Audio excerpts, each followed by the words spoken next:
prayer.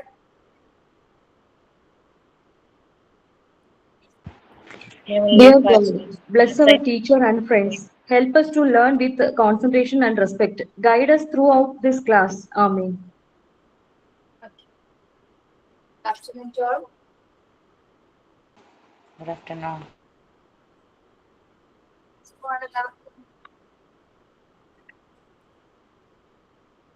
സുഖം മാം. സുഖം.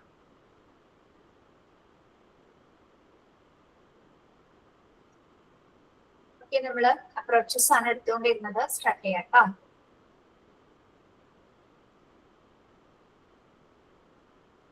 Organising teaching approach ആണ് നമ്മളിനി നോക്കുന്നത്.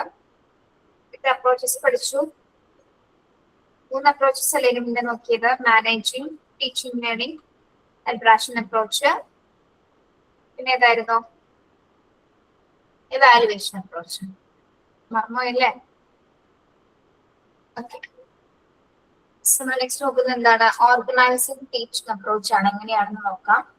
This path assumes that teaching is a continuum from more thoughtless to more thoughtful, memory to contemplative level, memory level, understanding level, reflective level. Okay. ഇവിടെ organising ടീച്ചിങ്ങിൽ നമ്മൾ 3 എല്ലുകളാണ് പഠിക്കുന്നത്. 3 എല്ലുകളെ കുറിച്ചിട്ടാണ് പഠിക്കുന്നത് കേട്ടോ. ഒന്ന് ML, UL, RL. ML എന്ന് പറയുന്നത് എന്താണ്? മെമ്മറി ലെവലാണ് അല്ലെ? Memory level.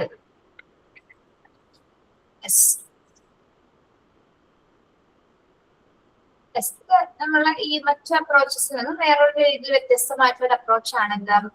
Organising teaching approach എന്ന് പറയുന്നത്. 3 ലെവൽസിന്റെ അടിസ്ഥാനത്തിലാണ് നമ്മളിവിടെ ക്ലാസ് റൂം മാനേജ്മെന്റ് അറേഞ്ച് ചെയ്യുന്നത്. Okay, yes.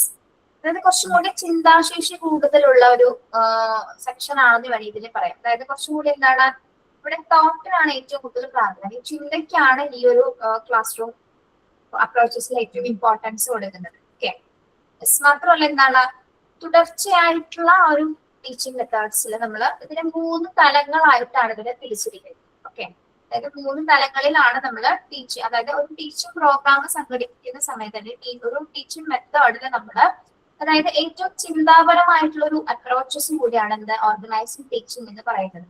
മാത്രമല്ല ഇതൊരു തുടർച്ചയായിട്ടാണ്, അതായത് ടീച്ചിങ് തലത്തിലേക്ക്, അതായത് കുട്ടികളെ കുറച്ചും ചിന്തിപ്പിക്കുന്നത് ഏറ്റവും കൂടുതൽ വർക്ക്ഔട്ട് ചെയ്യുന്ന അല്ലെങ്കിൽ ഏറ്റവും കൂടുതൽ ആ ഒരു പ്രോസസ് ചിന്തയ്ക്ക് ഏറ്റവും കൂടുതൽ ഇമ്പോർട്ടൻസ് കൊടുക്കുന്ന ഒരു അപ്രോച്ച് കൂടിയാണ് എന്താ ഈ ഓർഗനൈസിംഗ് ടീച്ചിങ് എന്ന് പറയുന്നത്. ഓക്കെ, അതിൽ 3 തലങ്ങളായിട്ട് നമ്മൾ അതിനെ ക്ലാസിഫൈ ചെയ്യുന്നത് memory level, understanding level and reflecting level. അപ്പൊ നമുക്ക് ആദ്യം നോക്കാം എന്താണ് മെമ്മറി ലെവൽ എന്ന് പറയുന്നത്, ML എന്ന് പറയുന്നത്. അതിന്റെ മെയിൻ എയിം എന്തായിരിക്കും? മെമ്മറി ലെവലിന്റെ മെയിൻ ലക്ഷ്യം എന്തായിരിക്കും? മെമ്മറി ലെവൽ എന്ന് പറയുമ്പോൾ അതിന്റെ മെയിൻ എയിം എന്തായിരിക്കും? ഇതായിരിക്കും ഇവിടെ നോട്ട് ലേണിംഗ് എന്ന് വരുന്നത് അല്ലെ? നോട്ട് ലേണിംഗ് മീൻസ് നമ്മൾ പഠിക്കുന്ന കാര്യങ്ങൾ മനഃപ്പാഠമാക്കുക അല്ലെങ്കിൽ മെമ്മറിയിൽ അത് കീപ്പ് ചെയ്യുക അല്ലെങ്കിൽ സ്റ്റോർ ചെയ്യുക എന്നുള്ളതാണ് എന്താ മെമ്മറി ലെവലിൽ നമ്മൾ പഠിക്കുന്നത് അല്ലെ? അതായത് നോട്ട് ലേണിംഗ് ആണ്, മനഃപ്പാഠമായിട്ട് വിവരങ്ങൾ നമ്മൾക്ക് കിട്ടുന്ന വിവരങ്ങൾ കുട്ടികൾക്ക് നമ്മൾ പറഞ്ഞു കൊടുക്കുന്ന വിവരങ്ങൾ മനഃപ്പാഠമായിട്ട് പഠിക്കുക എന്നുള്ളതാണ് മെമ്മറി ലെവലിൽ വരുന്നത്. ഓക്കെ, അതിന് പഠിക്കുന്ന ഭാഗങ്ങൾ നല്ല ഓർമ്മയോടെ നിലനിർത്താൻ വേണ്ടി നമ്മൾ എന്ത് ചെയ്യും? നമ്മൾ എന്തിനാ മനഃപ്പാഠം പഠിക്കുന്നത്? കാണാതെ പഠിക്കുന്നത് എന്തിനു വേണ്ടിയാ? ഇതിനു വേണ്ടിയാ കാണാതെ പഠിച്ചു വെക്കുന്നത്, ബൈഹാർട്ട് ചെയ്ത് പഠിക്കുന്നത് എന്തിനാ? എക്സാമിന് വേണ്ടിയിട്ട് അല്ലെ? ഓർത്തിരിക്കാൻ വേണ്ടി. യെസ് അല്ലെ? ഓർമ്മ ശക്തി നിലനിർത്താൻ അല്ലെങ്കിൽ പറഞ്ഞ പോയിന്റ്സ് നമ്മുടെ ഓർമ്മയിൽ നിൽക്കാൻ നമ്മൾ വീണ്ടും വീണ്ടും റിപ്പീറ്റ് ചെയ്ത് വായിക്കും അല്ലെ? റിവൈസ് ചെയ്ത് നമ്മളത് എന്ത് ചെയ്യും? മനഃപ്പാഠമാക്കും അല്ലെ? അതാണ് നോട്ട് ലേണിംഗ് എന്ന് പറയുന്നത്. നമ്മുടെ വിവരങ്ങൾ നമ്മൾ അത്രയ്ക്കും കൃത്യമായ രീതിയിൽ കണ്ടിന്യൂസ് ആയിട്ട് പഠിച്ച് എന്ത് ചെയ്യും? ഇങ്ങനെ സ്റ്റോർ ചെയ്യുന്നതാണ് മെമ്മറി ലെവലിന്റെ പ്രധാന എയിം എന്ന് പറയുന്നത്. ഓക്കെ, ഇനി ഇതിന്റെ പ്രത്യേകത എന്തായിരിക്കും? മെമ്മറി ലെവലിന്റെ പ്രത്യേകത എന്തായിരിക്കും? നമ്മളിങ്ങനെ ഓർത്ത് വെക്കുന്നത് കൂടി അല്ലെങ്കിൽ ഇത്തരം കാര്യങ്ങൾ സ്റ്റോർ ചെയ്യുന്നത് കൂടി നമുക്ക് എന്താണ് ചിന്താശേഷി വർദ്ധിക്കും അല്ലെ? ഈ പ്രത്യേകത അതാണ്. എന്താണ് ഇത് ഓർത്തിരിക്കുന്നത് കൊണ്ട് അല്ലെങ്കിൽ നമ്മൾ ഇത്രയും മെമ്മറിയിൽ കാര്യങ്ങൾ ഇൻഫോർമേഷൻ സ്റ്റോർ ചെയ്യുന്നതോടൊപ്പം തന്നെ നമ്മളിൽ ചിന്തിക്കാനുള്ള ഒരു കപ്പാസിറ്റി ഇവിടെ ഡെവലപ്പ് ചെയ്യുന്നത്. ഓക്കെ, മെമ്മറി ലെവലിലാണ് ഇപ്പൊ എന്ത് ഡെവലപ്പ് ചെയ്യുന്നത്? ചിന്തിക്കാണെങ്കിൽ തിങ്കിങ് കപ്പാസിറ്റി ഒക്കെ ഡെവലപ്പ് ചെയ്യുന്നത് ഇതിന്റെ ഈ ഒരു സ്റ്റേറ്റിന്റെ പ്രധാന പ്രത്യേകതകളിൽ ഒന്നാണ് കേട്ടോ. ഒരു കുറഞ്ഞ സമയം കൊണ്ട് തന്നെ കുട്ടികളെ സംബന്ധിച്ച് ഒരുപാട് ചിന്തിക്കാനായിട്ട് ഈ മെമ്മറി ലെവൽ നമ്മൾ സ്റ്റോർ ചെയ്തിരിക്കുന്ന കാര്യങ്ങൾ നമ്മളിപ്പോൾ ഒരു കണ്ടന്റിനെ കുറിച്ച് പഠിച്ചു എന്ന് വിചാരിക്കാം. ഓക്കെ, ഇപ്പൊ ഫോട്ടോസിന്തസിസിനെ കുറിച്ച് പഠിച്ചു എന്ന് വിചാരിക്കുക അല്ലെ, പ്രകാശ സംശ്ലേഷണത്തിനെ കുറിച്ച് പഠിച്ചു. ദെൻ അത് പഠിച്ചു കഴിഞ്ഞാൽ അതിന്റെ കാര്യകാരണങ്ങൾ നമുക്ക് വ്യക്തമായിട്ട് അറിയാൻ സാധിക്കും അല്ലെ. ദെൻ അതുമായി ബന്ധപ്പെട്ട് എന്താണ് നമുക്ക് അതിനെ കുറിച്ച് ഡീറ്റെയിൽ ആയിട്ട് ഒന്നുകൂടി നമുക്ക് തന്നെ സ്വന്തമായി ചിന്തിക്കാനായിട്ടുള്ള ഒരു കപ്പാസിറ്റി ഡെവലപ്പ് ചെയ്യും അല്ലെ. അതെങ്ങനെ സംഭവിക്കുന്നു, എന്തുകൊണ്ടായിരിക്കും അങ്ങനെ എന്നൊക്കെ നമ്മൾ ചിന്തിക്കാറില്ലേ. യെസ്, അങ്ങനെ സംഭവിക്കാനുള്ള കാരണങ്ങൾ എന്തായിരിക്കും, നമ്മുടെ ചിന്താലറിനെ കുറച്ചും കൂടി എന്താണ് ഡെവലപ്പ് ചെയ്തുകൊണ്ടിരിക്കും. ഓക്കെ, അതായത് ഓൾറെഡി നമ്മൾ മെമ്മറിയിൽ സ്റ്റോർ ചെയ്തിരിക്കുന്ന കാര്യങ്ങളെ കുറിച്ചിട്ട് നമ്മൾ എന്ത് ചെയ്യും, ഒന്നും കൂടി നമ്മൾ അതിനെ വിശദീകരിച്ച് അതുമായി ബന്ധപ്പെട്ട ചിന്തകൾ ഫോം ചെയ്യും. ഓക്കെ, ഇവിടെ ഡോമിനേറ്റ് ചെയ്യുന്നത് ആരാണ്? ഈ മെമ്മറി ലെവലിലെ ക്ലാസ് റൂം മാനേജ്മെന്റിലെ മുഴുവൻ കോർഡിനേഷൻ ചെയ്യുന്നതും ആരായിരിക്കും? ടീച്ചറാണോ സ്റ്റുഡന്റ് ആണോ? Students. ടീച്ചറാണ്. ടീച്ചറാണ് കുട്ടികളെ കോൺടെംപ്ലേറ്റീവ് ലെവലിൽ നിന്ന് ഉദ്ദേശിക്കുന്നത്. കോൺടെംപ്ലേറ്റീവ് എത്തുന്നുള്ളൂ പറഞ്ഞുതരാം കേട്ടോ. യെസ്, അതൊന്നും ആയിട്ടില്ല, ഫസ്റ്റ് ലെവലിൽ നോക്കിയിട്ടുള്ളൂ കേട്ടോ. യെസ്, റസ്മിന, നമ്മുടെ റസ്മിനാണോ? അതെ അതെ അതെ അല്ല മാം, അതല്ല ഓർഗനൈസിങ് ടീച്ചിങ്ങിലെ ഫസ്റ്റ് ഇതിലെ ലൈനിൽ അങ്ങനെ അതൊന്നല്ല ഞാൻ നോക്കുന്നത് കേട്ടോ, ഞാൻ അതല്ല പഠിപ്പിക്കുന്നത്. കേട്ടോ, ഇവിടെ ഡോമിനേറ്റ് ചെയ്തിരിക്കുന്നത് അതായത് മെമ്മറി ലെവലിലെ പൂർണ്ണ ഉത്തരവാദിത്വം അല്ലെങ്കിൽ പൂർണ്ണമായിട്ടുള്ള കൺട്രോൾ ചെയ്യുന്നത് ടീച്ചറാണ്. കുട്ടികളിലെ ആ ഒരു മെമ്മറി ലെവൽ, അതായത് ഒരു കാര്യത്തെ കുറിച്ച് ഡീറ്റെയിൽ ആയിട്ട് അവരെ പഠിപ്പിക്കുന്നില്ലെങ്കിൽ ഒരു വിവരങ്ങൾ മനഃപ്പാഠമാക്കാനായിട്ട് കുട്ടികളെ സ്വായത്തമാക്കുന്നതും അല്ലെങ്കിൽ എന്താണ് കുട്ടികളില് ചിന്താശേഷി വർദ്ധിപ്പിക്കാനായിട്ട് ഹെൽപ്പ് ചെയ്യുന്നതും ടീച്ചറാണ്. അതിന് കൂടുതൽ ഇനീഷ്യേറ്റീവ് എടുക്കുന്ന വ്യക്തി എന്ന് പറയുന്നത് ഇവിടെ മാനേജ് ചെയ്യുന്നത് ആരാണ്? ഇവിടെ മെയിൻ ഡോമിനേഷൻ എന്ന് പറയുന്നത് ടീച്ചർക്കാണ്. അപ്പൊ ഓർഗനൈസിംഗ് ടീച്ചറിന്റെ മെമ്മറി ലെവലിൽ പൂർണ്ണമായിട്ടും നിയന്ത്രണം വഹിക്കുന്നത് ആരാണ്? ടീച്ചറാണ് കേട്ടോ. Memory level classroom management is controlled and dominated by the teacher. Okay, clear ആണോ? Memory level. Yes. Second one എന്താണ്? Understanding level. Yes, at understanding level classroom management is controlled by both the teacher and the learner. ഇവിടെ understanding level എന്ന ഈ രണ്ടാമത്തെ ഘട്ടത്തില് ഇവിടെ രണ്ടുപേർക്കും പ്രാധാന്യമുണ്ട്. ആർക്കൊക്കെയാണ്? ഒന്ന് ടീച്ചറും ഒന്ന് ലേണറും അല്ലെ. ഇവിടെ രണ്ടുപേരും ഡോമിനേറ്റ് ചെയ്യുന്നുണ്ട്. ഓക്കെ, അപ്പൊ എന്തായിരിക്കും അണ്ടർസ്റ്റാൻഡിംഗ് ലെവലിന്റെ പ്രത്യേകത എന്ന് പറയുന്നത്? ഇവിടെ അണ്ടർസ്റ്റാൻഡിംഗ് ലെവൽ എന്ന് പറയുന്നത് നമ്മളിവിടെ കോൺസെപ്റ്റ്, കുട്ടികള് കോൺസെപ്റ്റുകൾ എന്ത് ചെയ്യുന്നു? അണ്ടർസ്റ്റാൻഡ് ചെയ്യുന്നു. നമ്മൾ പഠിപ്പിക്കുന്ന കോൺസെപ്റ്റുകൾ അണ്ടർസ്റ്റാൻഡ് ചെയ്യുന്നു. അതായത് അണ്ടർസ്റ്റാൻഡിംഗ് ദ കോൺസെപ്റ്റ് ആണ് എന്ത് അണ്ടർസ്റ്റാൻഡിംഗ് ലെവലിൽ വരുന്ന മെയിൻ ടോപ്പിക് എന്ന് പറയുന്നത്. ഓക്കെ, ടീച്ചർ ഓരോ കോൺസെപ്റ്റ് പറഞ്ഞു കൊടുക്കുന്നത് വ്യക്തമായ രീതിയിൽ കുട്ടികളും ടീച്ചറിനൊപ്പം കോപ്പറേറ്റ് ചെയ്ത് എന്ത് ചെയ്യുന്നു? അത് കൃത്യമായി മനസ്സിലാക്കി എടുക്കുന്നു. ദാറ്റ് ഈസ് അണ്ടർസ്റ്റാൻഡിംഗ് ലെവൽ എന്ന് പറയുന്നത് കേട്ടോ. അതിന്റെ എയിം എന്ന് പറയുന്നത് എന്താണ്? അണ്ടർസ്റ്റാൻഡിംഗ് ലെവലിന്റെ പ്രധാന ലക്ഷ്യം എന്ന് പറയുന്നത് എന്താണ്? കോൺസെപ്റ്റുകളെ കുട്ടികളെ കൊണ്ട് വ്യക്തമായ രീതിയിൽ അതിന്റെ അർത്ഥവത്തായ രീതിയിൽ മനസ്സിലാക്കി എടുക്കുക എന്നുള്ളതാണ് കേട്ടോ. അതാണ് അണ്ടർസ്റ്റാൻഡിംഗ് ലെവലിന്റെ മെയിൻ എയിം എന്ന് പറയുന്നത്. ഓക്കെ, അപ്പോൾ രണ്ടുപേരുടെ പാർട്ടിസിപ്പേഷൻ ഉണ്ട്. ടീച്ചറിന്റെ ഉണ്ട്, കുട്ടികളുടെ ഉണ്ട്. ടീച്ചറോട് കണ്ടന്റ് പഠിപ്പിച്ചു കൊടുക്കുന്നത് വ്യക്തമായ രീതിയിൽ അർത്ഥവത്തായ രീതിയിൽ പറഞ്ഞു കൊടുക്കുന്നുണ്ട്. കുട്ടികൾ എന്താണ് അത് കൃത്യമായ രീതിയിൽ അനലൈസ് ചെയ്തിട്ടുണ്ട്, ആ കോൺസെപ്റ്റ് അണ്ടർസ്റ്റാൻഡ് ചെയ്യുന്നത്. അതാണ് സെക്കൻഡ് ലെവൽ എന്ന് പറയുന്നത് കേട്ടോ. അണ്ടർസ്റ്റാൻഡ് ലെവലിന്റെ ഇപ്പൊ പ്രധാന എയിം എന്താണ്? കുട്ടികളിൽ ആ കോൺസെപ്റ്റ് കൃത്യമായ രീതിയിൽ പഠിപ്പിക്കുക എന്നുള്ളതാണ് കേട്ടോ. യെസ്, ക്ലിയർ ആണോ? യെസ്. അപ്പൊ ഇവിടെയാണ് ടീച്ചർ ഈ ഒരു ലെവലിന്റെ പ്രത്യേകത എന്ന് പറഞ്ഞാൽ ഇവിടെ ടീച്ചർ എന്ത് ചെയ്യുന്നുണ്ട്? ടീച്ചർ വേറൊരു രീതിയിൽ, അതായത് കുട്ടികളിലെ ആ ഒരു കോൺസെപ്റ്റ് വ്യക്തമായി മനസ്സിലാക്കുന്നതിന് വേണ്ടിയിട്ട് ടീച്ചർ എന്ത് ചെയ്യുന്നു? കുറച്ച് ചിന്തകൾ ഡെവലപ്പ് ചെയ്യാൻ വേണ്ടിയിട്ട്, അവരുടെ തോട്ട് ഡെവലപ്പ് ചെയ്യാൻ വേണ്ടിയിട്ടുള്ള പല രീതിയിലുള്ള വസ്തുതകൾ കൊടുക്കും അല്ലെ. പല വസ്തുതകൾ, പല തത്വങ്ങൾ, പല പ്രിൻസിപ്പിൾസ് ഒക്കെ കൊടുത്തിട്ട് എന്ത് ചെയ്യും? അതിനെ തമ്മിൽ ബന്ധിപ്പിച്ചുകൊണ്ട് പഠിപ്പിക്കും. ഓക്കെ, ഇപ്പൊ നമ്മളിപ്പോ ചില കോൺസെപ്റ്റ് പഠിപ്പിക്കുമ്പോൾ ചില കാര്യങ്ങൾ പറഞ്ഞു കൊടുക്കുമ്പോൾ കുട്ടികൾക്ക് പെട്ടെന്ന് മനസ്സിലാവും അല്ലെ. അതായത് അവർക്ക് കണക്ട് ചെയ്യാൻ പറ്റുന്ന കാര്യങ്ങൾ നമ്മൾ പഠിപ്പിച്ചു കൊടുക്കാറുണ്ട്. അപ്പൊ എന്തെങ്കിലും കോൺസെപ്റ്റ് ഇപ്പൊ 2-3 പ്രാവശ്യം പറയുമ്പോൾ പിള്ളേർക്ക് അത് മനസ്സിലാവില്ല. ടീച്ചർ എന്താ പറയാ? എന്നാ ടീച്ചർ വേറൊരു കാര്യം പറയാം, ഇതൊന്നും നിങ്ങൾ ഇതുമായി ഒന്ന് ബന്ധപ്പെട്ട് പഠിച്ചു നോക്കൂ എന്ന് പറയുമ്പോൾ അത് കറക്റ്റ് ആയിട്ട് കുട്ടികൾക്ക് കിട്ടും. എക്സാമ്പിൾ പോലെ അല്ല, അല്ലാതെ എന്തെങ്കിലും വസ്തുതകളായിരിക്കും അല്ലെങ്കിൽ ഏതെങ്കിലും മറ്റു തത്വങ്ങളൊക്കെ എന്തെങ്കിലും കുട്ടികൾക്ക് കൺവീനിയന്റ് ആവുന്ന തരത്തിലുള്ള അല്ലെങ്കിൽ കുട്ടികൾക്ക് മനസ്സിലാക്കാൻ പറ്റുന്ന തരത്തിലുള്ള കുറച്ച് കാര്യങ്ങളിലൂടെ ടീച്ചർ എന്ത് ചെയ്യും, ആ കോൺസെപ്റ്റ് വ്യക്തമായ രീതിയിൽ ടീച്ചറിന് പഠിപ്പിച്ചു കൊടുക്കാൻ പറ്റും. ഓക്കെ, കുട്ടികളുടെ അവിടെ രണ്ട് കാര്യങ്ങൾ നടക്കും. കുട്ടി ആ കോൺസെപ്റ്റ് പഠിക്കുകയും ചെയ്യും, കൃത്യമായ രീതിയിൽ കുട്ടിയുടെ ചിന്താശേഷിയും അവിടെ ഡെവലപ്പ് ചെയ്യും. ഓക്കെ, അതാണ് അണ്ടർസ്റ്റാൻഡിംഗ് ലെവലിന്റെ പ്രധാന പ്രത്യേകത എന്ന് പറയുന്നത്. കുട്ടികൾ വ്യക്തമായ ആ ഒരു കാര്യം ഗ്രഹിക്കുന്നു, അല്ലെ, ഗ്രാസ്പ് ചെയ്യുന്ന ഒരു ലെവലാണ് അണ്ടർസ്റ്റാൻഡിംഗ് ലെവൽ എന്ന് പറയുന്നത്. കാരണം നമ്മളെപ്പോഴും എന്തെങ്കിലും എക്സാമ്പിൾ പറയുമ്പോഴേക്കും നമ്മളെപ്പോഴും അത് ശ്രദ്ധിച്ചിരിക്കാറുണ്ട്, അല്ലെ. എക്സാമ്പിൾ പറയുമ്പോൾ ചില കാര്യങ്ങൾക്ക് മനസ്സിലാവുള്ളൂ, അല്ലെ. ഇപ്പൊ എത്ര വലിയ തിയറീസ് പഠിച്ചാൽ പോലും അത്രയും തിയറിയൊക്കെ മുഴുവൻ കേട്ടിരിക്കും, പക്ഷെ നമുക്കൊന്നും മനസ്സിലാവില്ല. പക്ഷെ ടീച്ചർ ലാസ്റ്റ് ചിലപ്പോൾ ഒരു എക്സാമ്പിൾ, സിമ്പിൾ ആയിട്ടുള്ള ഒരു എക്സാമ്പിൾ പറഞ്ഞു കഴിയുമ്പോൾ കറക്റ്റ് ആയിട്ട് നമുക്ക് അതിനെ കണക്ട് ചെയ്യാൻ പറ്റും. ഓക്കെ, അങ്ങനെ ഈസി ആയിട്ട് പഠിക്കാൻ പറ്റുന്ന എന്താണ്, അതായത് ഒരു പഠനത്തെ ടീച്ചർ എന്ത് ചെയ്യുന്നു, മറ്റൊരു വസ്തുതയുമായിട്ട് കൂട്ടിച്ചേർത്ത് കുറച്ചുകൂടി അതിനെ ഗ്രാസ്പ് ചെയ്യാൻ പറ്റും, അല്ലെങ്കിൽ നമുക്ക് മനസ്സിലാക്കി എടുക്കാനായിട്ട് പറ്റും. Okay, that is understanding level എന്ന് പറയുന്നത് കേട്ടോ. ഇനി ഇവിടെ ക്ലാസ് റൂം മാനേജ് ചെയ്യുന്നത് ആരാണെന്നാണ് പറഞ്ഞത്, ഈ ഒരു ലെവലില് ടീച്ചറും സ്റ്റുഡന്റും വരുന്നത്, അല്ലെ. ടീച്ചറും ലേണേഴ്സും ഉണ്ട്, അല്ലെ. അതായത് ടീച്ചറിന്റെ ലേണറിന്റെ നിയന്ത്രണത്തിലായിരിക്കും അണ്ടർസ്റ്റാൻഡ് ലെവലിലെ ആ ക്ലാസ് റൂം മാനേജ്മെന്റ് വരുന്നത്. ഓക്കെ, ഇനി ഇവിടെ ടീച്ചർ പഠനത്തിന് വിധേയമാക്കാനായിട്ട് പല മെത്തേഡ്സ് ടീച്ചർ അണ്ടർസ്റ്റാൻഡിംഗ് ലെവലിൽ ഉപയോഗിക്കും. ഏതൊക്കെ മെത്തേഡ്സ് ആയിരിക്കും ഉപയോഗിക്കുന്നത്? ഒന്ന്, അതിൽ ഏറ്റവും പ്രധാനപ്പെട്ടതാണ് discussion method. Okay, discussion method, examples. Okay, ഒന്ന് ഡിസ്കഷൻ, ഒന്ന് എക്സാമ്പിൾസ്. ഈ രണ്ട് രീതിയിൽ കൂടിയിട്ടാണ് ടീച്ചർ എന്ത് ചെയ്യുന്നത്, കുട്ടികളിൽ കൂടുതലായിട്ട് കൃത്യമായിട്ട് ആ ഒരു പാഠ്യഭാഗം മനസ്സിലാക്കുന്നതിന് വേണ്ടിയിട്ടുള്ള അവസരങ്ങൾ കൊടുക്കുന്നത്. പല രീതിയിലുള്ള ഡിസ്കഷൻ ടോപ്പിക്സ് കൊടുക്കും, അല്ലെങ്കിൽ എക്സാമ്പിൾസിലൂടെയൊക്കെയാണ് ടീച്ചർ കുട്ടികളുടെ ആ ഒരു അണ്ടർസ്റ്റാൻഡിംഗ് ലെവലിന് കൃത്യമായ രീതിയിൽ അതിനെ ഫുൾഫിൽ ചെയ്യുന്നത്. ഒന്നുകൂടി പറയാം, അണ്ടർസ്റ്റാൻഡിംഗ് ലെവലിന്റെ പ്രത്യേകത എന്താണ്, മെയിൻ ആയിട്ടുള്ള എയിം എന്താണ്, കുട്ടികളെ കോൺസെപ്റ്റ് മനസ്സിലാക്കി എടുക്കുക. അത്ര മനസ്സിലാക്കി മതി. അണ്ടർസ്റ്റാൻഡിംഗിന്റെ കോൺസെപ്റ്റ് ആണ് മെയിൻ എയിം എന്ന് പറയുന്നത്. ഓക്കെ, ഇനി ഇവിടെ കുട്ടികളുടെ ചിന്ത നല്ല രീതിയിൽ ഡെവലപ്പ് ചെയ്യുന്നുണ്ട്. ചിന്തിക്കാനായിട്ട് ടീച്ചർ എന്താണ്, പല രീതിയിലുള്ള വസ്തുതകളും പ്രിൻസിപ്പിൾസും കൂടി ബന്ധിപ്പിച്ചിട്ടാണ് ടീച്ചർ പഠനം വിധേയമാക്കുന്നത്. അതേപോലെ തന്നെ ഒരു ടീച്ചറും കുട്ടികളും ഒരേപോലെ തന്നെ ക്ലാസ് റൂം മാനേജ് ചെയ്യുന്നുണ്ട്.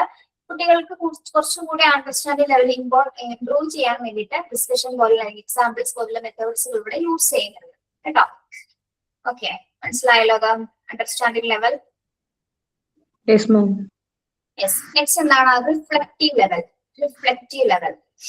ഇതായിരിക്കും, അതിനെ നമ്മൾ RL എന്ന് പറയും, അല്ലെ. ഇതില് ഓരോന്നിനെ L എന്നാണ് നമ്മൾ പറയുന്നത്, ML, UL, RL. Reflective level എന്താണ്, RL കേട്ടോ. എന്താണ് ലെവൽ എന്ന് പറയുന്നത്? ഇതിന്റെ എയിം എന്തായിരിക്കും? ഇതിന്റെ എയിം എന്ന് പറയുന്നത് കുറച്ചുകൂടി വ്യത്യസ്തമാണ്. ഇവിടെ നമ്മൾ ഫോക്കസ് ചെയ്യുന്നത് പ്രോബ്ലം സോൾവിങ്ങിനാണ്, അല്ലെ. പ്രശ്ന പരിഹാരത്തിനാണ് നമ്മൾ ഇവിടെ ഇമ്പോർട്ടൻസ് കൊടുക്കുന്നത്. What is problem solving? പഠിച്ചിട്ടില്ലേ?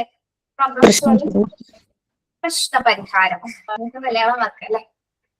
അതായത് പ്രോബ്ലംസ് കൊടുക്കും കുട്ടികൾക്ക്, അല്ലെങ്കിൽ സിറ്റുവേഷൻ ആയിക്കോട്ടെ, ആക്ടിവിറ്റീസ് ആയിക്കോട്ടെ, പല രീതിയിലുള്ള സന്ദർഭങ്ങളും പ്രവർത്തനങ്ങളും കൊടുത്തുകൊണ്ട് എന്താണ് കുട്ടിക്ക് ഒരു എന്താ പറയാ, നമ്മള് പ്രോബ്ലം സോൾവിങ് മെത്തേഡിന് ചെയ്യാൻ പറ്റുന്ന ഒരു സംഭവം എന്താ, ക്ലാസ് മുറിയിൽ കൊടുക്കാൻ പറ്റുന്ന സിറ്റുവേഷൻസ് കൊടുത്തിട്ട് അതിനോട് എങ്ങനെ റിഫ്ലക്ട് ചെയ്യുമെന്ന് ചെക്ക് ചെയ്യുന്നതാണോ പറയുന്നത്? അതാണ് എന്താ പറഞ്ഞേ, മാത്സ് കൊടുത്ത് മാത്സിൽ ഏതെങ്കിലും ഒരു ചെറിയ ബീറ്റ്സ്. ഇവിടെ മാത്സ് മാത്രമല്ല നമ്മൾ പ്രോബ്ലം എന്ന് ഉദ്ദേശിക്കുന്നത് കേട്ടോ. മാത്സ് മാത്രമല്ല, ഡിഫറെന്റ് ടൈപ്സ് ഓഫ് ആക്ടിവിറ്റീസ് അല്ല, അത് മാത്സും ഉൾപ്പെടും. അതിപ്പോ മാത്സ് മാത്രമല്ല ഒരു പ്രോബ്ലം നമ്മൾ കൺസിഡർ ചെയ്യുന്നത് കേട്ടോ. ചെറിയ കുട്ടികൾക്കാവുമ്പോ നമ്മള് വല്ല ബ്ലോക്സ് ഒക്കെ കൊടുത്തിട്ട് വല്ലത് കൺസെപ്റ്റ് ചെയ്യാനൊക്കെ ആയിട്ട് കൊടുക്കാലോ. അവരിൽ എങ്ങനെ അത് റിഫ്ലക്ട് ചെയ്യുന്നത് എങ്ങനെയാണ്, അല്ലെ. ഇവിടെ എല്ലാം തന്നെ അണ്ടർസ്റ്റാൻഡിങ്ങും തോട്ട്ഫുൾനെസ് ഒക്കെ തന്നെയാണ് ഇവിടെ കംപ്ലീറ്റും വരുന്നത്.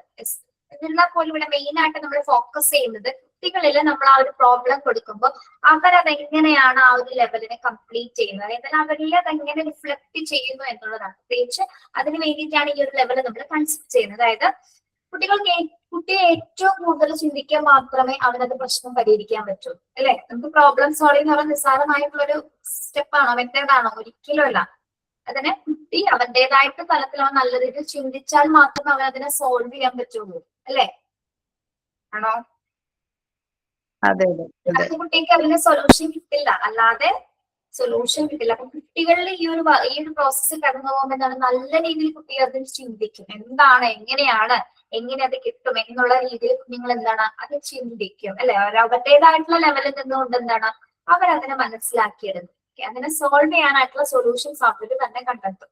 നമ്മൾ ചിലപ്പോ നിങ്ങൾ ഈ ബിൽഡിംഗ് ബ്ലോക്സ് ചെയ്യുന്നുണ്ടല്ലേ കുട്ടികളെ, ബിൽഡിംഗ് ബ്ലോക്സുകൾ നമുക്ക് നമ്മളെയൊക്കെ സംബന്ധിച്ചിടത്തോളം നമുക്ക് കുറച്ച് ബ്ലോക്സ് കുറച്ച് മെറ്റീരിയൽസ് നമുക്ക് ചെയ്യാൻ പറ്റും. പക്ഷെ നമ്മൾ എന്തെങ്കിലുമൊക്കെ ചെയ്യാൻ പറ്റാണ്ട് അത് വേണ്ട, റോബസ് ക്യൂബ് നോക്കാം, റോബസ് ക്യൂബ് നോക്കാം. ചില കുട്ടികൾ ചെയ്യുന്നുണ്ടോ നമ്മളിങ്ങനെ നോക്കി നിന്നു അല്ലെ, എങ്ങനെയാ അവർക്ക് സൊല്യൂഷൻ ചെയ്യാൻ പറ്റുന്നത്, അതിന്റെ ട്രിക്ക് അവർക്കറിയാം അല്ലെ, അതിന്റെ ട്രിക്ക് വ്യക്തമായിട്ട് അറിയാവുന്നുണ്ട് കുട്ടികൾ അത് എന്ത് ചെയ്യും, കംപ്ലീറ്റ് ആവും. പക്ഷെ ബാക്കി ചില കുട്ടികൾക്ക് ചെയ്യുന്നുണ്ടോ, ചില കുട്ടികൾ അത് ചിന്തിക്കുന്നില്ല, അതിന്റെ ട്രിക്ക് അവർക്ക് കിട്ടുന്നില്ല. കാരണം എന്താണ്, അതിന് കുറച്ചും കൂടി ഒരു കാപ്പബിലിറ്റീസ് ഉണ്ട് അത് കണ്ടുപിടിക്കാൻ. അതിനൊരു ഞാൻ പറഞ്ഞല്ലോ ഒരു ട്രിക്ക് ഉണ്ട്, അത് മനസ്സിലാക്കി കഴിഞ്ഞ് ഈസി ആയിട്ട് നമുക്ക് തന്നെ ചെയ്യാൻ പറ്റും. ഇപ്പൊ നമ്മുടെ മാത്സിലാണെങ്കിലും ചില ഇക്വേഷൻസ്, ആ ഇക്വേഷൻ നമുക്ക് മനസ്സിലായാൽ മാത്രമേ നമുക്ക് ആ പ്രോബ്ലം സോൾവ് ചെയ്യാൻ പറ്റുള്ളൂ.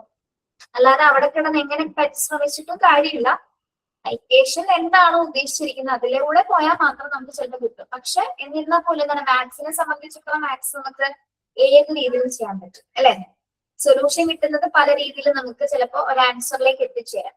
പക്ഷെ എന്നിരുന്നാൽ പോലും നമ്മൾ മിക്കതും ചെയ്യുന്ന ഒരു ഇക്വേഷൻ ബേസ്ഡ് ആയിട്ടായിരിക്കും ചെയ്യുന്നത്. ഓക്കെ, കുറച്ചും കൂടി വലിയ തലങ്ങളിൽ പറയുന്നതാണ്. ഇവിടെ എന്താണ് പ്രോബ്ലം സോൾവിംഗ് മെത്തേഡ് എന്ന് പറയുമ്പോൾ കുട്ടികളുടെ ഇവിടെ പ്രോബ്ലം സെൻട്രിക് അപ്രോച്ചസിലാണ് നമ്മളിവിടെ ഫോളോ ചെയ്യുന്നത്. അപ്പൊ എന്തെങ്കിലും പെർട്ടിക്കുലർ പ്രോബ്ലംസോ ഇതേപോലെ ആക്ടിവിറ്റീസോ കൊടുത്തിട്ട് അത് സോൾവ് ചെയ്യാൻ അവരോട് ആവശ്യപ്പെടും. ഓക്കെ, അതിപ്പോ ഒരു ചെറിയൊരു പിക്ചർ ആണെങ്കിൽ പോലും ഒരു പിക്ചർ പകുതി നമ്മൾ ഷെയ്ഡ് ചെയ്തിട്ടുണ്ട്, പകുതി കളർ ചെയ്തിട്ടുണ്ട്, പകുതിയുള്ള പോർഷൻസ് നമ്മൾ എന്ത് ചെയ്തിട്ടില്ല, കളർ ചെയ്തിട്ടില്ല.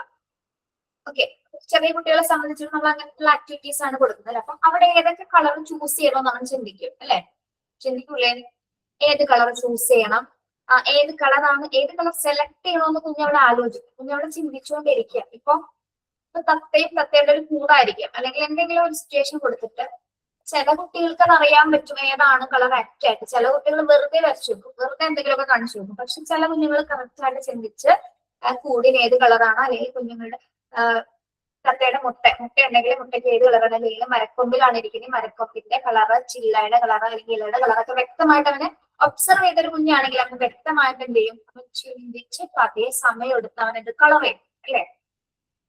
അപ്പൊ അങ്ങനെയുള്ള മെത്തേഡ് നമ്മൾ കൊടുക്കും. അതെന്താണ്, ഇത് പ്രോബ്ലം സോൾവ് ചെയ്യുന്നതാണെങ്കിൽ പ്രോബ്ലം സോൾവിംഗ് അപ്രോച്ചസ് ആണ് ഇതിൽ വരുന്നത് മെയിൻ ആയിട്ട് കേട്ടോ. ഈ ഒരു റിഫ്ലക്റ്റീവ് ലെവലിൽ നമ്മൾ ചെയ്യുന്നത് പ്രോബ്ലം സെൻട്രിക് അപ്രോച്ചസ് ആണ് കേട്ടോ.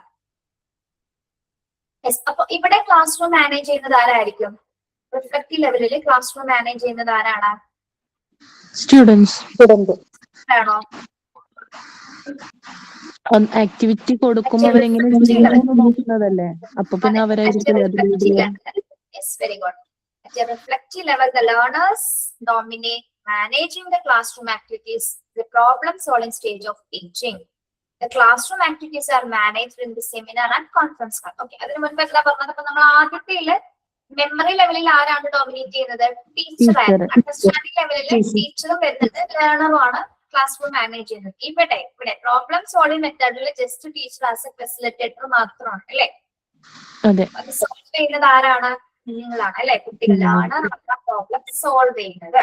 ഓക്കെ, അപ്പൊ മോസ്റ്റ് തോട്ട്ഫുൾ ആയിട്ടുള്ള പ്രോസസ്സുകൾ കുട്ടിയിൽ നടക്കുന്നത്, കുട്ടി ഏറ്റവും കൂടുതൽ ചിന്തിക്കുന്ന ഒരു തലം എന്ന് പറയുന്നത് റിഫ്ലക്റ്റീവ് ലെവലിലാണ്. ഓക്കെ, മെമ്മറി ലെവലിൽ എന്ന് വെച്ചാൽ എന്താണ്, നമ്മൾ പഠിച്ച പാഠങ്ങൾ മനഃപ്പാടമാക്കി വെച്ചിരിക്കുന്നത്, അവരുടെ കണ്ടന്റുകളും അതേപോലെ തന്നെ മനഃപ്പാടമാക്കുന്നത്. ഇവിടെ എന്താണ്, അവന്റേതായിട്ടുള്ള പെർസ്പെക്റ്റീവിൽ നിന്ന് വരുന്ന കാര്യങ്ങളാണ് റിഫ്ലക്റ്റീവ് ലെവലിൽ വരുന്നത്. ഓക്കെ, പറയുമ്പോ എനിക്ക് ഒരു വീഡിയോ ഓർമ്മ വരികയാണ്, ചൈനീസ് വീഡിയോ ആണെന്ന് തോന്നുന്നു. ചെറിയൊരു അതെ 2 വയസ്സുള്ള ഒരു കുഞ്ഞ്. അപ്പോ അച്ഛനൊരു ഭയങ്കര അറ്റാച്ച്ഡ് ആയിട്ടുള്ള ഒരു കുഞ്ഞ്. അപ്പോ അച്ഛൻ പുറത്തോട്ടേക്ക് ഇറങ്ങിപ്പോയി. അപ്പോ ഒരു ചെറിയ 2 കമ്പുമായിട്ട് കണക്ട് ചെയ്തിട്ട് ഒരു വയറ് ഇങ്ങനെ കെട്ടിയിട്ടുണ്ട്. അപ്പൊ അച്ഛനത് ക്രോസ് ചെയ്ത് അങ്ങോട്ട് പോയി. മോനെ അവിടെ ഇങ്ങനെ നിന്ന് സ്ട്രഗിൾ ചെയ്യാം, പോവും ഇങ്ങനെ കരയുന്നുണ്ട്. പക്ഷെ എന്താ ചെയ്യണ്ടേന്ന് ഇങ്ങനെ മനസ്സിലാവുന്നില്ല. 2 തവണ അത് കാണിച്ചു കൊടുത്തൊന്നും മനസ്സിലാവുന്നില്ല. അപ്പൊ കുഞ്ഞെന്ത് ചെയ്തെന്ന് വെച്ചാൽ ലാസ്റ്റ് അത് കണ്ടുപിടിച്ചു. അതിന്റെ അടിയിലൂടെ കുനിഞ്ഞങ്ങ് പോയി. ക്രോസ് ചെയ്ത് പോവാൻ അവന് പറ്റുന്നില്ല. ആ കുഞ്ഞ് പോവാന്നുള്ളത് അവൻ അറിയുന്നില്ല, അവനത് കാണുന്നില്ലല്ലോ. അച്ഛൻ പോകുന്നത് മുകളിലോട്ട് ക്രോസ് ചെയ്തിട്ടാ പോകുന്നത്. അപ്പൊ അവൻ തന്നെ അവന്റെ ബുദ്ധിന്ന് കണ്ടുപിടിച്ചതാണ് അത് അടിയിലോട്ട് പോവാന്നുള്ളത് ഫസ്റ്റ് ടൈം. അപ്പൊ അതും ഒരു പ്രോബ്ലം സോൾവിങ് അല്ലേ. ഇപ്പൊ ഞാൻ പറയുന്ന ക്ലാസ് റൂമിൽ മാത്രമല്ല, നിങ്ങളുടെ വീട്ടിലേക്കൊക്കെ നോക്കി നോക്കും, നമുക്ക് ചെയ്യാൻ പറ്റാത്ത പല കാര്യങ്ങളും നമ്മുടെ കുട്ടികൾ ചെയ്യാറുണ്ട്. അതെ അതെ അല്ലെ? ചെയ്യാറുണ്ട്. അപ്പൊ നമുക്ക് ചിലപ്പോൾ നമുക്കൊക്കെ ചിന്തിച്ചിട്ടുണ്ടാവില്ല അങ്ങനെ ചെയ്താൽ മതിയായിരിക്കും. അത് വളരെ സിമ്പിൾ ആയിട്ടൊന്നും അവർ ചെയ്തു പോകും. വളരെ സിമ്പിൾ ആയിട്ട് അങ്ങനെയാണ് കുട്ടികൾ, പ്രത്യേകിച്ച് ആൺകുട്ടിയാണെങ്കിലും പെൺകുട്ടിയാണെങ്കിലും അവർക്ക് പെട്ടെന്ന് എന്താ പറയാ ഇതിനെ സോൾവ് ചെയ്യാനായിട്ട് പെട്ടെന്ന് അവർ ചിലപ്പോൾ നമ്മൾക്ക് നോക്കുമ്പോൾ എന്താണ് പ്രസന്റിൽ ആ മാനേഴ്സ് ഫിസിക്കൽ ഫീച്ചേഴ്സിലൊന്നും തോന്നുന്നു. പക്ഷെ സിമ്പിൾ ആയിട്ട് വന്ന ആ സാധനങ്ങൾ മാറ്റി വെച്ചു കഴിഞ്ഞു. നമ്മൾ നോക്കി ഇങ്ങനെ ചെയ്താൽ മതിയായിരുന്നെങ്കിൽ അവരിൽ നിന്ന് നമ്മൾ പഠിക്കും അല്ലെ? അവരിൽ നിന്നും നമ്മൾ പഠിക്കുന്ന സിറ്റുവേഷൻസ് ഉണ്ട്. അതുപോലെ തന്നെ ഇപ്പൊ പറഞ്ഞ എക്സാമ്പിൾ ഇപ്പൊ ശരിയാണ്. ഇപ്പൊ ചൈനീസ് വീഡിയോസ് അല്ലെങ്കിൽ മറ്റു രാജ്യങ്ങളിലെ ഓരോ കുട്ടികളും ഓരോ പാരന്റ്സും ചെയ്യുന്ന വീഡിയോസ് നമ്മൾ കണ്ടിട്ടുണ്ട്. നമ്മുടെ ഈ ഇന്ത്യയിലെ കുട്ടികളെക്കാളും ഏറ്റവും കോമൺ സെൻസ് ചില കാര്യങ്ങൾ അവർ ചെയ്യുന്നത് കാണാം അല്ലെ? ചില അവര് കുഞ്ഞുങ്ങളെ അങ്ങ് വിട്ടേക്കും. അവരെന്താ ചെയ്യുന്നതെന്ന് വെച്ചാൽ അവര് എന്നിട്ട് അത് വാച്ച് ചെയ്യും. അവരത് ചെയ്യുന്നുണ്ടോ. നമ്മള് കുഞ്ഞുങ്ങളെ വിടില്ലല്ലോ. മുകളിൽ കയറാനും താഴെ ഇറങ്ങാനും പേടിയായിട്ട് വിടില്ലല്ലോ. അവര് കുട്ടികളെ ഇങ്ങനെ ചെയ്യാൻ വേണ്ടി വിടും. ഓക്കെ, അപ്പൊ ഇവിടെ റിഫ്ലക്റ്റീവ് ലെവലിൽ ക്ലാസ് റൂം മാനേജ് ചെയ്യുന്നത് ആരാണ്? ലേണറാണ്. ഓക്കെ, ഇനി ഇതിന്റെ പ്രത്യേകത എന്ന് പറയുന്നത് നമ്മുടെ ഇവിടെ ഈ ഒരു റിഫ്ലക്റ്റീവ് ലെവലിൽ നമ്മുടെ ക്ലാസ് റൂം ആക്ടിവിറ്റീസുകൾ കൊടുക്കുന്നത് മിക്കവാറും വേറെ രീതിയിലുള്ള പ്രസന്റേഷൻസ് ഉണ്ട്. അതായത് നോർമൽ ക്ലാസ് റൂം ലെക്ചർ ക്ലാസ്സിൽ നിന്നൊക്കെ വ്യത്യസ്തമായിട്ട് കുട്ടികളിൽ പല രീതിയിലുള്ള എന്താ പഠന മെത്തേഡ്സുകളാണ് അല്ലെങ്കിൽ സ്റ്റഡി മെത്തേഡ്സ് ആണ് നമ്മൾ ഉപയോഗിക്കുന്നത്. അതായത് സെമിനാറുകൾ, കോൺഫറൻസുകൾ, അല്ലെങ്കിൽ പ്രോജക്റ്റ്, റിസർച്ച്, അങ്ങനെ ചെറിയ രീതിയിലുള്ള പ്രോസസ്സിലൂടെയാണ് എന്ത് നടക്കുന്നത്? ഈ റിഫ്ലക്റ്റീവ് ലെവലിലുള്ള പഠനം നടക്കുന്നത്. ഓക്കെ, അവിടെയൊക്കെ ഇപ്പൊ സെമിനാർ ആണെങ്കിലും പ്രോജക്റ്റ് ആണെങ്കിലും റിസർച്ച് ആണെങ്കിലും ഇതൊക്കെ എന്താണ്? ഒരു പ്രോബ്ലം സോൾവ് ചെയ്യലവര്. സെമിനാർ ആണെങ്കിലും ഒരു ടോപ്പിക്കിനെ കുറിച്ച് കൊടുത്തിട്ടുണ്ട്. ആ ടോപ്പിക്കിനെ കുറിച്ചിട്ട് കുഞ്ഞിനോട് പറയാൻ കുഞ്ഞ് മീൻസ് ഇത് ഹയർ ലെവലിലും പഠിപ്പിക്കുന്ന കാര്യമായതുകൊണ്ടാണ് കേട്ടോ ഞാൻ അങ്ങനെ പറഞ്ഞു തന്നതാണ്. PRL മുതൽ പഠിക്കാനുള്ള കാര്യങ്ങളാണ്. അതുകൊണ്ടാണ് അപ്രോച്ചസ് ഇങ്ങനെ പറയുന്നത്. അപ്പൊ കുട്ടിയെ പറ്റി ഇപ്പൊ കുഞ്ഞിനെ പറ്റി നമുക്ക് പ്രോജക്റ്റ് കൊടുക്കാനാണെങ്കിൽ പ്രോജക്റ്റ് എന്ന് പറയുന്നത് എന്താണ്? ഒരു പ്രോബ്ലം സോൾവിംഗ് അല്ലേ പ്രോജക്റ്റ് എന്ന് പറയുന്നത്? ഒരു ടോപ്പിക് കൊടുത്തിട്ടുണ്ടായിരിക്കും. അത് ഡിഫറെന്റ് സ്റ്റെപ്സിലൂടെയാണ് കുഞ്ഞ് ആ ഒരു ലാസ്റ്റ് ആ ഒരു കൺക്ലൂഷനിലേക്ക് എത്തിച്ചേരുന്നത് അല്ലെ? പല രീതിയിൽ ഹൈപ്പോത്തസിസ്, പല രീതിയിൽ ഒബ്ജക്റ്റീവ്സ് ആദ്യം സെറ്റ് ചെയ്യും. ഒബ്ജക്റ്റീവ് സെറ്റ് ചെയ്ത് കഴിഞ്ഞാൽ അടുത്ത സ്റ്റെപ്പ് എന്താണ് പ്രോജക്റ്റിലെ? അറിയാം നിങ്ങള് ഒബ്ജക്റ്റീവ് സെറ്റ് ചെയ്ത അടുത്ത സ്റ്റെപ്പ് എന്താ? ഇൻട്രൊഡക്ഷൻ,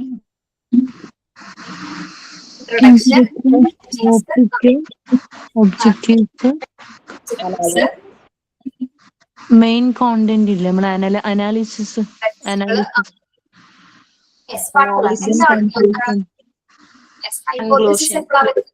ഹൈപ്പോത്തസിസ് എപ്പോഴാ വരുന്നത്? ഒരു 6ാമത്തെ സ്റ്റെപ്പ് അല്ലേ? ആറാമത്തെ സ്റ്റെപ്പ്. ഓക്കെ, 6ാമത്തെ സ്റ്റെപ്പ് കഴിഞ്ഞാല് അനാലിസിസ് ഉണ്ട്, പിന്നെ അനാലിസിസും കൺക്ലൂഷനും ലാസ്റ്റ്. ഇനി ഓരോ പ്രൊജക്റ്റിനും ഓരോരോ മെത്തേഡ്സ് ഉണ്ട് അല്ലെ? ചിലതിൽ വേറെ രീതിയിലായിരിക്കും. ചില മെത്തേഡ് മാത്രം അല്ലെങ്കിൽ ചില സ്റ്റെപ്സ് മാത്രമേ ഉണ്ടാവുള്ളൂ അല്ലെ? ഒരുപാട് ഡീറ്റെയിൽ ആയിട്ടുള്ളതായിരിക്കില്ല. ചിലതിൽ എന്താണ് എല്ലാ സ്റ്റെപ്സും ഇൻക്ലൂഡ് ചെയ്തിട്ടായിരിക്കും പ്രൊജക്ട് ചെയ്യുന്നത്. ഓക്കെ, വാട്ടർ എന്താണെങ്കിലും എന്താണ് ഇതെല്ലാം ഈ മെത്തേഡ്സും എല്ലാം തന്നെ എന്തിനാണ്? കുഞ്ഞിനെ പ്രോബ്ലം സോൾവ് ചെയ്യാനായിട്ടുള്ള രീതിയിലാണ് നമ്മളിത് അപ്രോച്ച് ചെയ്യുന്നത് കേട്ടോ. അതായത് പ്രോജക്റ്റിലൂടെ, സെമിനാറിലൂടെ, കോൺഫറൻസിലൂടെ, റിസർച്ചിലൂടെയൊക്കെയാണ് നമ്മൾ റിഫ്ലക്റ്റീവ് ലെവലിലെ കുട്ടിയിലെ പഠനം സാധ്യമാക്കുന്നത് എന്നാണ് അവിടെ അർത്ഥമാക്കുന്നത്. മനസ്സിലായോ പറഞ്ഞത്? ഓക്കെ, നമ്മളിപ്പോ മോണ്ടിസോറിയിൽ ഒരു പ്രൊജക്ട് ചെയ്തിട്ടുണ്ട്. പക്ഷെ അത് സർവേ ആയതുകൊണ്ട് ഏത് മെത്തേഡാണ് യൂസ് ചെയ്യുന്നുള്ള ഒരു സ്റ്റെപ്സും കൂടിയുണ്ട്. മെത്തേഡ് എന്ന് പറഞ്ഞിട്ടൊരു സ്റ്റെപ്പ്, മെത്തഡോളജി എന്ന് പറഞ്ഞിട്ടൊരു സ്റ്റെപ്പും കൂടിയുണ്ട്. മെത്തഡോളജി. Okay, okay. ഇനി ഞാൻ ഈ പറഞ്ഞ കാര്യങ്ങളൊന്നും കൂടി ഒന്ന് ഷോർട്ട് ചെയ്ത് പറയാം. നിങ്ങളൊന്ന് നോട്ട് ചെയ്ത് നോക്കൂ കേട്ടോ. ML എന്ന് പറയുന്നത് എന്താണ്? മെമ്മറി ലെവലാണ് അല്ലെ? അപ്പൊ ML എന്ന് എഴുതിയിട്ട് ഒരു ഹൈഫൺ ഇടാം. ML എന്ന് എഴുതിയിട്ട് ഒരു ഹൈഫൺ ഇട്ടിട്ട് ടീച്ചർ സെന്റേർഡ് എഴുതിക്കോളൂ കേട്ടോ. ML ടീച്ചർ സെന്റേർഡ്, അതായത് മെമ്മറി ലെവലിൽ ടീച്ചർ സെന്റേർഡ് ആണ്. UL understanding level. UL എന്താണ്? ഇന്ററാക്ഷൻ സെന്റേർഡ് ആണ് അല്ലെ? ഇവിടെ ആരൊക്കെ വരുന്നുണ്ട്? Interaction between teacher and learner വരുന്നുണ്ട് അല്ലെ? രണ്ടും വരുന്നില്ലേ അണ്ടർസ്റ്റാൻഡിംഗ് ലെവലില്? അതെ. RL ഹൈഫൺ ആരാണ്? ലേണർ സെൻട്രേഡ് ആണ് അല്ലെ. ലേണേഴ്സ് കുട്ടി കേന്ദ്രീകൃതമാണ് എന്ത് RL അഥവാ റിഫ്ലക്റ്റീവ് ലെവൽ എന്ന് പറയുന്നത് ലേണർ സെൻട്രേഡ് ആണ്. അങ്ങനെ പഠിക്കുമ്പോൾ നമുക്ക് കറക്റ്റ് ആയിട്ട് മനസ്സിലാവും. അപ്പൊ ML എന്ന് പറഞ്ഞാൽ ടീച്ചർ സെന്റേഡ് ആണ്. UL എന്ന് പറയുമ്പോൾ എന്താണ് ടീച്ചർ സ്റ്റുഡന്റ് ഇന്ററാക്ഷൻ വരുന്നുണ്ട്. RL എന്ന് പറഞ്ഞാൽ ലേണർ സെൻട്രേഡ്. മറ്റേത് UL എന്ന് പറയുന്നത് ടീച്ചർ ലേണർ സെൻട്രേഡ് ആണ്. ടീച്ചർ ലേണർ സെൻട്രേഡ് ആണ് അണ്ടർസ്റ്റാൻഡിംഗ് ലെവല്. റിഫ്ലക്റ്റീവ് ലെവൽ എന്ന് പറയുന്നത് ലേണർ മാത്രമാണ് അല്ലെ. ലേണർ സെൻട്രേഡ് ആണ്. ഓക്കെ, ഇതൊന്ന് വായിച്ചു നോക്കിയേ എഴുതിയത്. മാം RL ടീച്ചർ ലേണൽ സെന്റർ ആണോ? അല്ലല്ല, ലേണർ സെന്റേഡ്. ടീച്ചർ ഇല്ല. ടീച്ചർ ഇല്ലാന്നല്ല, കംപ്ലീറ്റ്ലി കൺട്രോൾ ചെയ്യുന്നത് അല്ലെങ്കിൽ അവിടെ ആക്റ്റീവായിട്ട് പാർട്ടിസിപ്പേറ്റ് ചെയ്യുന്നത് ആരാണ്? ലേണർ മാത്രമാണ്. ടീച്ചർ ആസ് ഒരു ടോപ്പിക് മാത്രമേ കൊടുക്കുന്നുള്ളൂ കേട്ടോ.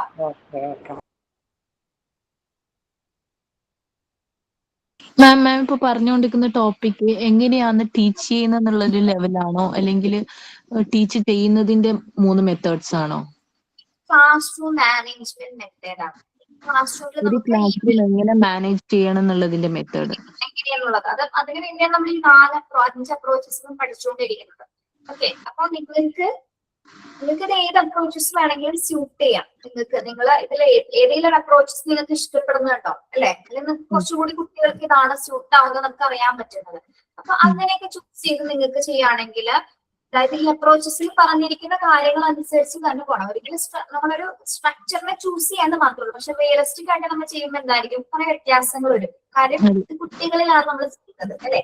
കുട്ടികൾ ചെയ്യുന്നതുകൊണ്ട് തന്നെ പക്ഷെ ഈ ഒരു ഓർഗനൈസ്ഡ് ടീച്ചിങ് നല്ലൊരു മെത്തേഡാണ്. നല്ല രീതിയിൽ അതായത് ടീച്ചറിന്റെ ഇന്ററാക്ഷൻ നടക്കുന്നുണ്ട്. ടീച്ചറിന് ഫുള്ള് ഹാൻഡിൽ ചെയ്യാനും പറ്റുന്നുണ്ട്. കുട്ടികളുടെയും പാർട്ടിസിപ്പേഷൻ കൂടുതൽ വരുന്നുണ്ട്. പക്ഷെ നമ്മള് ഇപ്പൊ പഠനങ്ങൾ എടുത്തു നോക്കുമ്പോൾ ഓരോ അപ്രോച്ചസിനും അവര് കുറെ പോരായ്മകൾ, നമ്മുടെ ഡിസ്അഡ്വാൻറ്റേജസ് എന്നൊക്കെ പറയുന്നത്.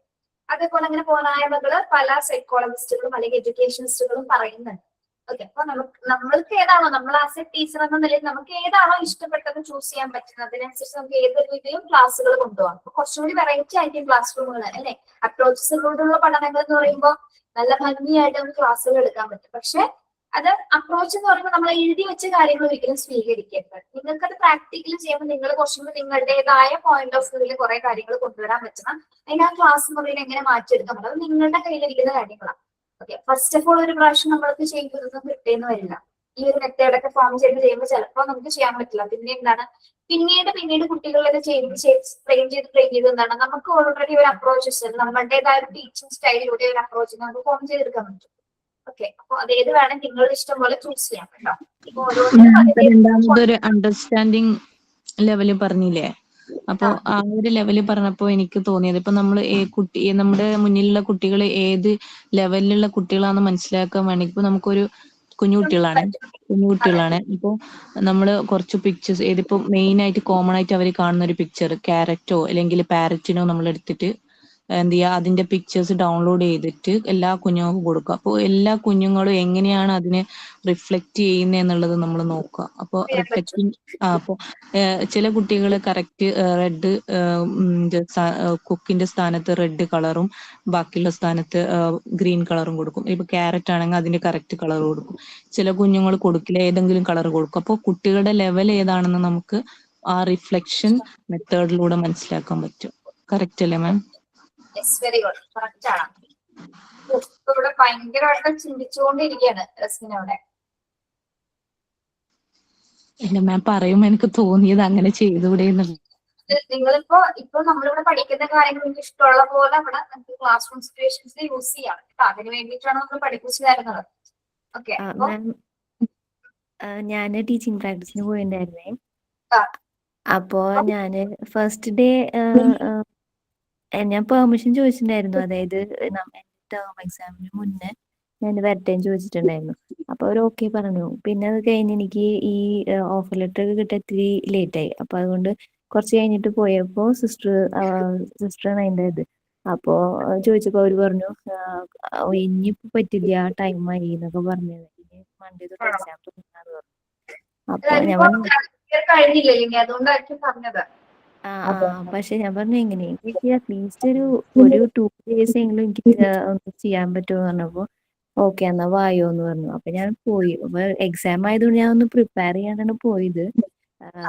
ജസ്റ്റ് ഞാൻ നോക്കാം എന്ന് വെച്ചാൽ എനിക്ക് ഇവിടുത്തെ ഒരു ഇത് അറിയില്ല. അപ്പൊ ഞാൻ ഫസ്റ്റ് ഡേ പോയപ്പോ ഒക്കെ ഞാൻ നോക്കി. അപ്പൊ അവിടുത്തെ ടീച്ചേഴ്സ് നല്ലൊരു കോപ്പറേഷൻ ആയിരുന്നു, നന്നായി ഇതാക്കി. പിന്നെ എന്നോട് ക്ലാസ് എടുത്തോളാൻ പറഞ്ഞു. അവർക്ക് അന്ന് ഫോട്ടോ സെക്ഷൻ ആയിരുന്നു, ക്ലാസ് ഫോട്ടോ എടുക്കുന്ന ദിവസമായിരുന്നു. അപ്പൊ അവരെന്നോട് എന്നിട്ട് ക്ലാസ് എന്നോട് പറഞ്ഞു GK എടുത്തോളാൻ പറഞ്ഞു, നമ്പേഴ്സ് ഇതൊക്കെ. അപ്പൊ ഞാൻ അത് എടുത്തു. അപ്പൊ പിറ്റേ ദിവസത്തേക്ക് എന്നോട് പറഞ്ഞു വേണമെങ്കിൽ പ്രിപ്പയർ ചെയ്ത് വരണമെങ്കിൽ വന്നു, അപ്പൊ എനിക്ക് ടോപ്പിക് തരാമെന്ന് പറഞ്ഞു. അപ്പൊ ഓക്കെ എന്ന് പറഞ്ഞു. അപ്പൊ EVS ഇത് പിന്നെ റൈംസും ഇതൊക്കെ പറഞ്ഞു. അപ്പൊ ഞാന് സ്കൈ ആയിരുന്നു ടോപ്പിക്. അപ്പൊ ഞാൻ എന്ത് ചെയ്തു, നെക്സ്റ്റ് ഡേക്ക് പ്രിപ്പയർ ചെയ്തു കളർ ചെയ്യാൻ വേണ്ടിയിട്ട്. ഫുള്ള് സണ്ണ്, മൂൺ അതൊക്കെ കൂടിയിട്ട് ഒരു പേപ്പറിൽ ജസ്റ്റ് ഓബ്ജക്ട്സ് ഫുള്ളും ഇതാക്കിയിട്ട് പ്രിന്റ് ഔട്ട് എടുത്തിട്ട് കൊടുത്തു. എല്ലാ കുട്ടികൾക്കും ഭയങ്കര സന്തോഷമായി അത് കിട്ടിയപ്പോ. അപ്പൊ അവര് ക്ലാസ് വർക്ക് ചെയ്തോണ്ടിരിക്കുന്ന നേരമായിരുന്നു. അപ്പൊ അവിടുത്തെ ടീച്ചർ പറഞ്ഞു എടുക്കാറായി വന്നാ ഓക്കെ എടുത്തോ, പക്ഷെ അവര് ഇത് ചെയ്തോണ്ടിരിക്കാന്ന് പറഞ്ഞു. അപ്പൊ ഞാൻ ഓക്കെ തന്നെ. അപ്പൊ ഞാൻ ഇതൊക്കെ കൊണ്ടുവന്നിട്ടുണ്ട് എന്നാണ്. അപ്പൊ ഓക്കെ കഴിയുന്നവരുടെ കൊടുത്തോന്ന് പറഞ്ഞു ഈ ഇത്. അപ്പൊ നോക്കിയപ്പോ ഉണ്ട് ടീച്ചർ പറയാ ഈ കളറിങ് ചെയ്യാൻ വേണ്ടിയിട്ട് മാത്രം കുട്ടികള് ക്ലാസ് വർക്ക് വേഗം എഴുതി മറ്റത് ലേറ്റ് ആയിട്ട് ചെയ്യുന്ന കുട്ടികളൊക്കെ വേഗം എന്നിട്ട് മിസ് തായോ എന്ന് പറഞ്ഞിട്ട് വേഗം വന്ന് ഇതാക്കി. അപ്പൊ ഭയങ്കര ഇഷ്ടമായി അവർക്ക് ആ ഒരു ആക്ടിവിറ്റി കൊടുത്തപ്പോ. എന്നിട്ട് അതേപോലെ തന്നെ കളറിങ് ആയാലും അതെ, ചില കുട്ടികള് അങ്ങനെ ജസ്റ്റ് കെയറില്ലാണ്ട് ഇങ്ങനെ അവർക്ക് ഇഷ്ടമുള്ള കളർ മതി. പക്ഷെ ഒന്ന് രണ്ട് കുട്ടികളൊക്കെ നന്നായി അതിൻ്റെതായ കളർ ാണ് വെയിറ്റ് ചെയ്തിട്ടാണ്. അപ്പൊ അവരുടെ കയ്യിൽ കളേഴ്സ് ഒന്നും ഇല്ല. അപ്പൊ ഞാൻ കൊണ്ടുപോയിണ്ടായിരുന്നു 2 ബോക്സ് കൊണ്ടുപോയിണ്ടായിരുന്നു. അപ്പൊ അവര് അത് വെയിറ്റ് ചെയ്തിട്ട് അവരത് കളർ ചെയ്തു ചിലവര്. അങ്ങനെ നല്ലൊരു ഇനിയൊരു എക്സ്പീരിയൻസ്. എക്സ്പീരിയൻസ് ഷെയർ ചെയ്തതാണ് കേട്ടോ. ഇത് ഇങ്ങനെ പാവമായിരുന്നു കേട്ടോ. എന്താ ഇങ്ങനെ പാവമായി ക്ലാസ് എടുക്കരുത് കേട്ടോ. അത് ടീച്ചർ എന്നോട് പറഞ്ഞു. ടീച്ചർ അതായത് അവിടുത്തെ ഒരു ടീച്ചർ മാത്രം മോണ്ടിസോറി പഠിച്ചിട്ടുള്ളതാ, ബാക്കിയൊക്കെ BEdും TTC ഒക്കെ കഴിഞ്ഞിട്ടുള്ള. അപ്പൊ ആ ടീച്ചർ പറഞ്ഞു നന്നായി ടീച്ച് ചെയ്യാനുള്ളതൊക്കെ ഉണ്ട്, പക്ഷെ വോയിസ് പുറത്തേക്ക് വരണം ട്ടാ, അല്ലെങ്കിൽ അതെ, പറ്റില്ല എടുത്ത്. നമ്മുടെ തൊണ്ട പൊട്ടിക്കണം, അതെ തുറക്കണം. അതെ. പക്ഷെ എന്റെ ഒരു മൈൻഡിൽ എന്ന് വെച്ചാൽ നമ്മള് മോണ്ടിസോറി ഇതില് നമ്മളങ്ങനെ ഷൗട്ട് ചെയ്യാനോ അല്ലെങ്കിൽ അങ്ങനത്തെ ഒരു രീതിയല്ലല്ലോ. ഉറക്കെ സംസാരിക്കുക, ഷൗട്ട് ചെയ്യുന്നല്ല, ഉറക്കെ സംസാരിച്ച് പഠിക്കണം കേട്ടോ. Okay okay. ശബ്ദം ഉണ്ടായിരുന്നില്ല, എനിക്കൊക്കെ ഒട്ടും ശബ്ദം ഉണ്ടായിരുന്നു. പക്ഷെ പറഞ്ഞ് എടുത്തെടുത്ത് ശബ്ദം വരും, പുറത്തേക്ക് വരും കേട്ടോ. അതെ, ഫസ്റ്റ് ഡേ എനിക്ക് അങ്ങനെ ശബ്ദം ഉണ്ടായിരുന്നില്ല. പക്ഷെ സെക്കൻഡ് ഡേ ആയപ്പോ ഞാനും ഇത്തിരി ഒന്ന് ഇതായി ഷൗട്ട് ചെയ്യാൻ, അതായത് ശബ്ദം പുറത്തു വന്നപ്പോ ഓക്കെ. Yes, okay. എല്ലാവർക്കും നല്ല എക്സ്പീരിയൻസ് ഉണ്ടാവട്ടെ. യെസ്, അപ്പൊ നമ്മളിപ്പോ പഠിച്ചുകൊണ്ടിരിക്കുന്ന ഓർഗനൈസിംഗ് ടീച്ചിങ് അപ്രോച്ചസ് ആണ്. ഇതെന്ന് പറയുന്നത് ആരാ ചോദിച്ചത്? പ്രശ്നമല്ലേ ചോദിച്ചത്?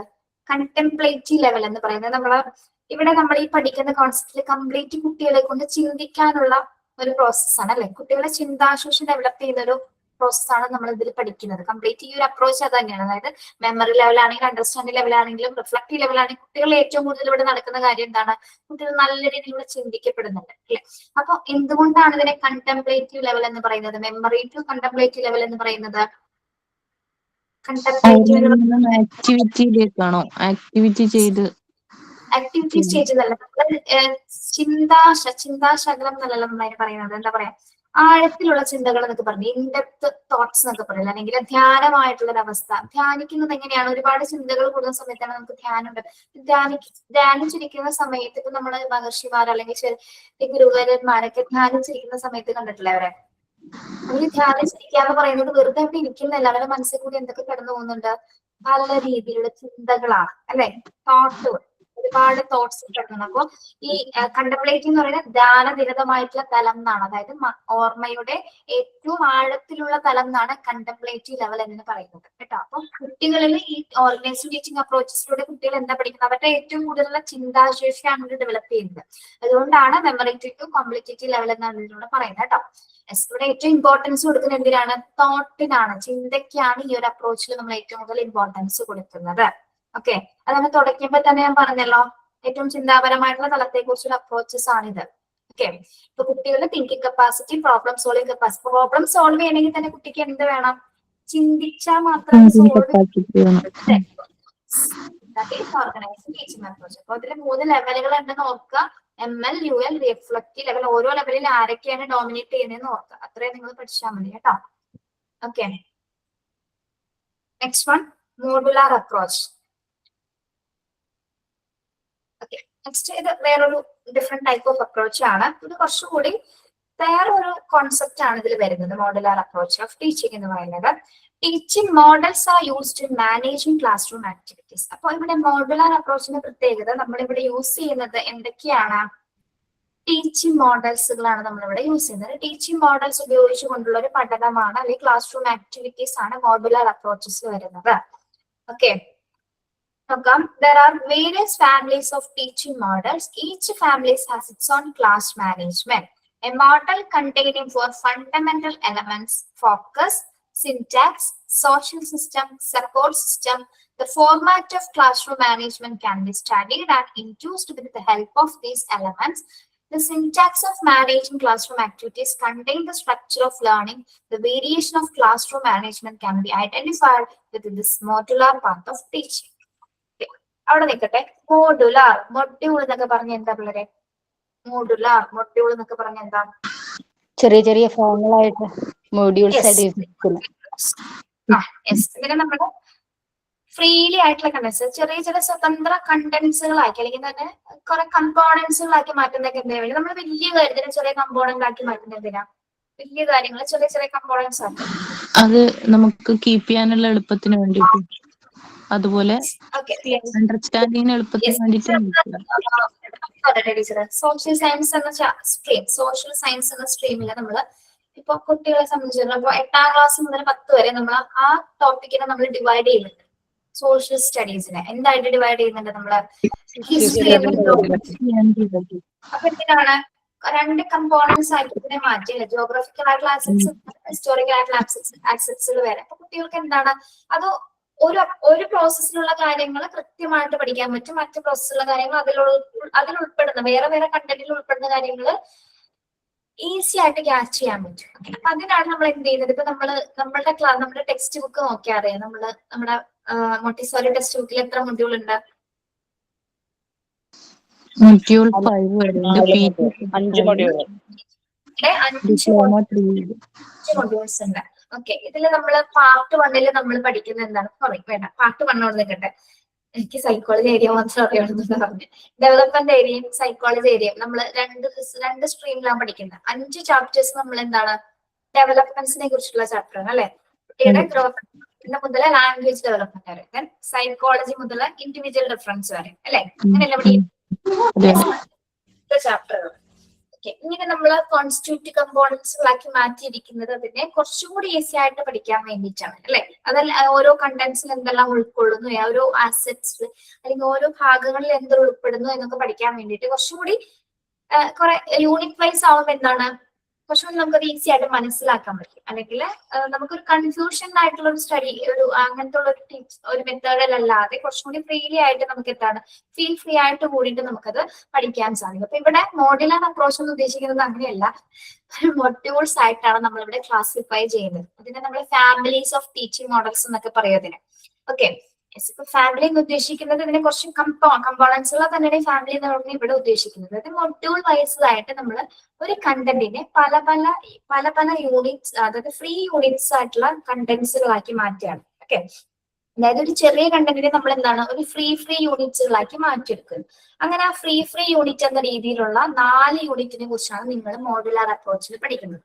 ഓക്കെ, ഒന്നെന്താണ് അതിൽ പ്രധാനമായിട്ട് കണ്ടെയ്ൻ ചെയ്യുന്ന ഫണ്ടമെന്റൽ ആയിട്ടുള്ള യൂണിറ്റ്സുകൾ അല്ലെങ്കിൽ ആ എലമെന്റ്സുകൾ എന്ന് പറയുന്നത് ഒന്ന് focus, syntax, social system, support system. അങ്ങനെ ഈ 4 കാര്യങ്ങളെ കുറിച്ചിട്ടുള്ള ഒരു ടീച്ചിങ് അപ്രോച്ച് ആണ് എന്ത് മോഡുലാർ അപ്രോച്ച് എന്ന് പറയുന്നത്. ഓക്കെ, അപ്പൊ 4 എലമെന്റ് എന്താണെന്ന് മനസ്സിലായോ? 4 പേരുകൾ മനസ്സിലായോ നിങ്ങൾക്ക്? Focus, syntax, social system, support system. Okay,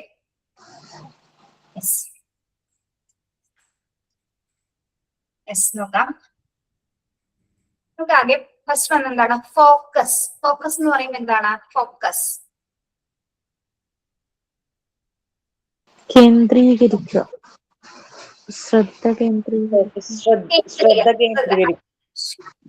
അല്ലെ? ഫോക്കസ് എന്ന് വെച്ചാൽ എന്താണ്? അറ്റൻഷൻ ആണ്.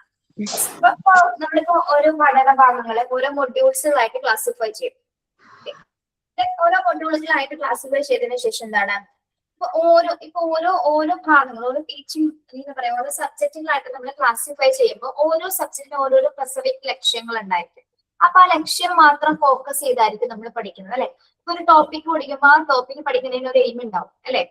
അതെന്തുകൊണ്ടാണ് നമ്മൾ കുട്ടികളെ പഠിപ്പിക്കുന്നത്, അല്ലെ? എന്ത് കണ്ടന്റ് ആണ്, എന്തായിട്ടുള്ള വാല്യൂ ആണ് കുട്ടികൾ അതിൽ വേണ്ടത് എന്നുള്ളത് അതിൽ ഫോക്കസ് ചെയ്തായിരിക്കും നമ്മൾ പഠിപ്പിക്കുന്നത്. അല്ലെങ്കിൽ കുട്ടീനെ കൊണ്ട് അത് അതിലേക്ക് എത്തിക്കാനായിട്ട് നമ്മൾ ശ്രദ്ധിക്കും, അല്ലെ? അതായത് അപ്പൊ ഫോക്കസ് എന്ന് ഉദ്ദേശിക്കുന്നത് നമ്മൾ ഏത് ടോപ്പിക് ആണോ, അല്ലെങ്കിൽ ഏത് തരം സബ്ജക്ട്സ് ആണോ നമ്മൾ യൂസ് ചെയ്യുന്നത് അതിലേക്ക് പൂർണ്ണമായിട്ട് കുഞ്ഞിനെ എന്താണ് ഇൻവോൾവ് ചെയ്യിക്കാൻ പറ്റും. അതായത് കുഞ്ഞതിന് പൂർണ്ണമായിട്ട് ശ്രദ്ധ കേന്ദ്രീകരിച്ച് എന്ത് ചെയ്തിരിക്കണം, ആ പഠന വിഷയത്തെ കേന്ദ്രീകരിച്ച് കുഞ്ഞിന് ഡെവലപ്മെന്റ്സ് ഉണ്ടാവാൻ വേണ്ടിയിട്ടാണ് നമ്മൾ ഈ ഒരു മോഡുലാർ അപ്രോച്ചിൽ ഫോക്കസ് എന്നൊരു എലമെന്റ് കൊണ്ടുവന്നിരിക്കുന്നത്. ഏത് ടോപ്പിക്സും വരാം, ഇതിന്റെ ടോപ്പിക്കൊന്നും അല്ല, ഏതെങ്കിലും ടോപ്പിക് കൊടുത്ത് കുട്ടിയുടെ ശ്രദ്ധ അല്ലെങ്കിൽ കുട്ടിയുടെ അറ്റൻഷൻ എന്താണ് പൂർണ്ണമായിട്ട് നമുക്ക് അതിലേക്ക് കൊണ്ടുവരാൻ സാധിക്കണം. പക്ഷെ ഒരു കുട്ടികളെ സംബന്ധിച്ചിടത്തോളം എത്ര നേരം ഒരു കുട്ടിയുടെ ഫോക്കസ് ഒരു ടോപ്പിക്കുമായി നിലനിൽക്കും?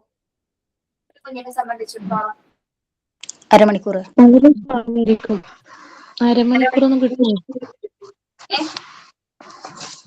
അരമണിക്കൂർ കിട്ടുമോ? 10-15 മിനിറ്റ്, മാക്സിമം 10 മിനിറ്റ് ഒക്കെ. 10 മിനിറ്റ്, മാക്സിമം അല്ലെ? Maximum 10 minute. അത് കഴിഞ്ഞാൽ അത് എങ്ങോട്ട് പോകും? അത് എവിടെയെങ്കിലും ഡീവിയേറ്റ് ചെയ്ത് പോകും, പക്ഷെ വീണ്ടും തിരിച്ചു കൊണ്ടുവരണം നമ്മള്. തിരിച്ചു വരാൻ പറ്റണം. That is focus. അല്ലെങ്കിൽ ഫോക്കസ് ചെയ്ത് കൊണ്ട് നിർത്താനായിട്ട്, അതായത് ഓരോ നമ്മൾക്ക് എന്ത് പഠിപ്പിക്കുന്ന ഒരു ലക്ഷ്യത്തോടുകൂടി പഠിക്കാം. അതൊരു ഫോക്കസ് ചെയ്ത് പഠിപ്പിക്കുക എന്നൊക്കെ പറയില്ലേ നമ്മള്. അതെന്താണോ നമ്മൾ ഉദ്ദേശിക്കുന്നത് അതിലേക്ക് എത്തിക്കാൻ പറ്റുന്ന കുഞ്ഞിന്. ഓക്കെ, അതായത് അവരുടെ ശ്രദ്ധ പൂർണ്ണമായിട്ട് അതിലേക്ക് കൊണ്ടുവരാനുള്ള രീതിയിലുള്ള സിറ്റുവേഷൻസ്, ആക്ടിവിറ്റീസ്, മോഡൽസുകൾ, അല്ലെങ്കിൽ ഇപ്പൊ നമ്മള് മോണ്ടിസോറിയെ സംബന്ധിച്ച് നമ്മളുടെ മെറ്റീരിയൽസ് ആണ്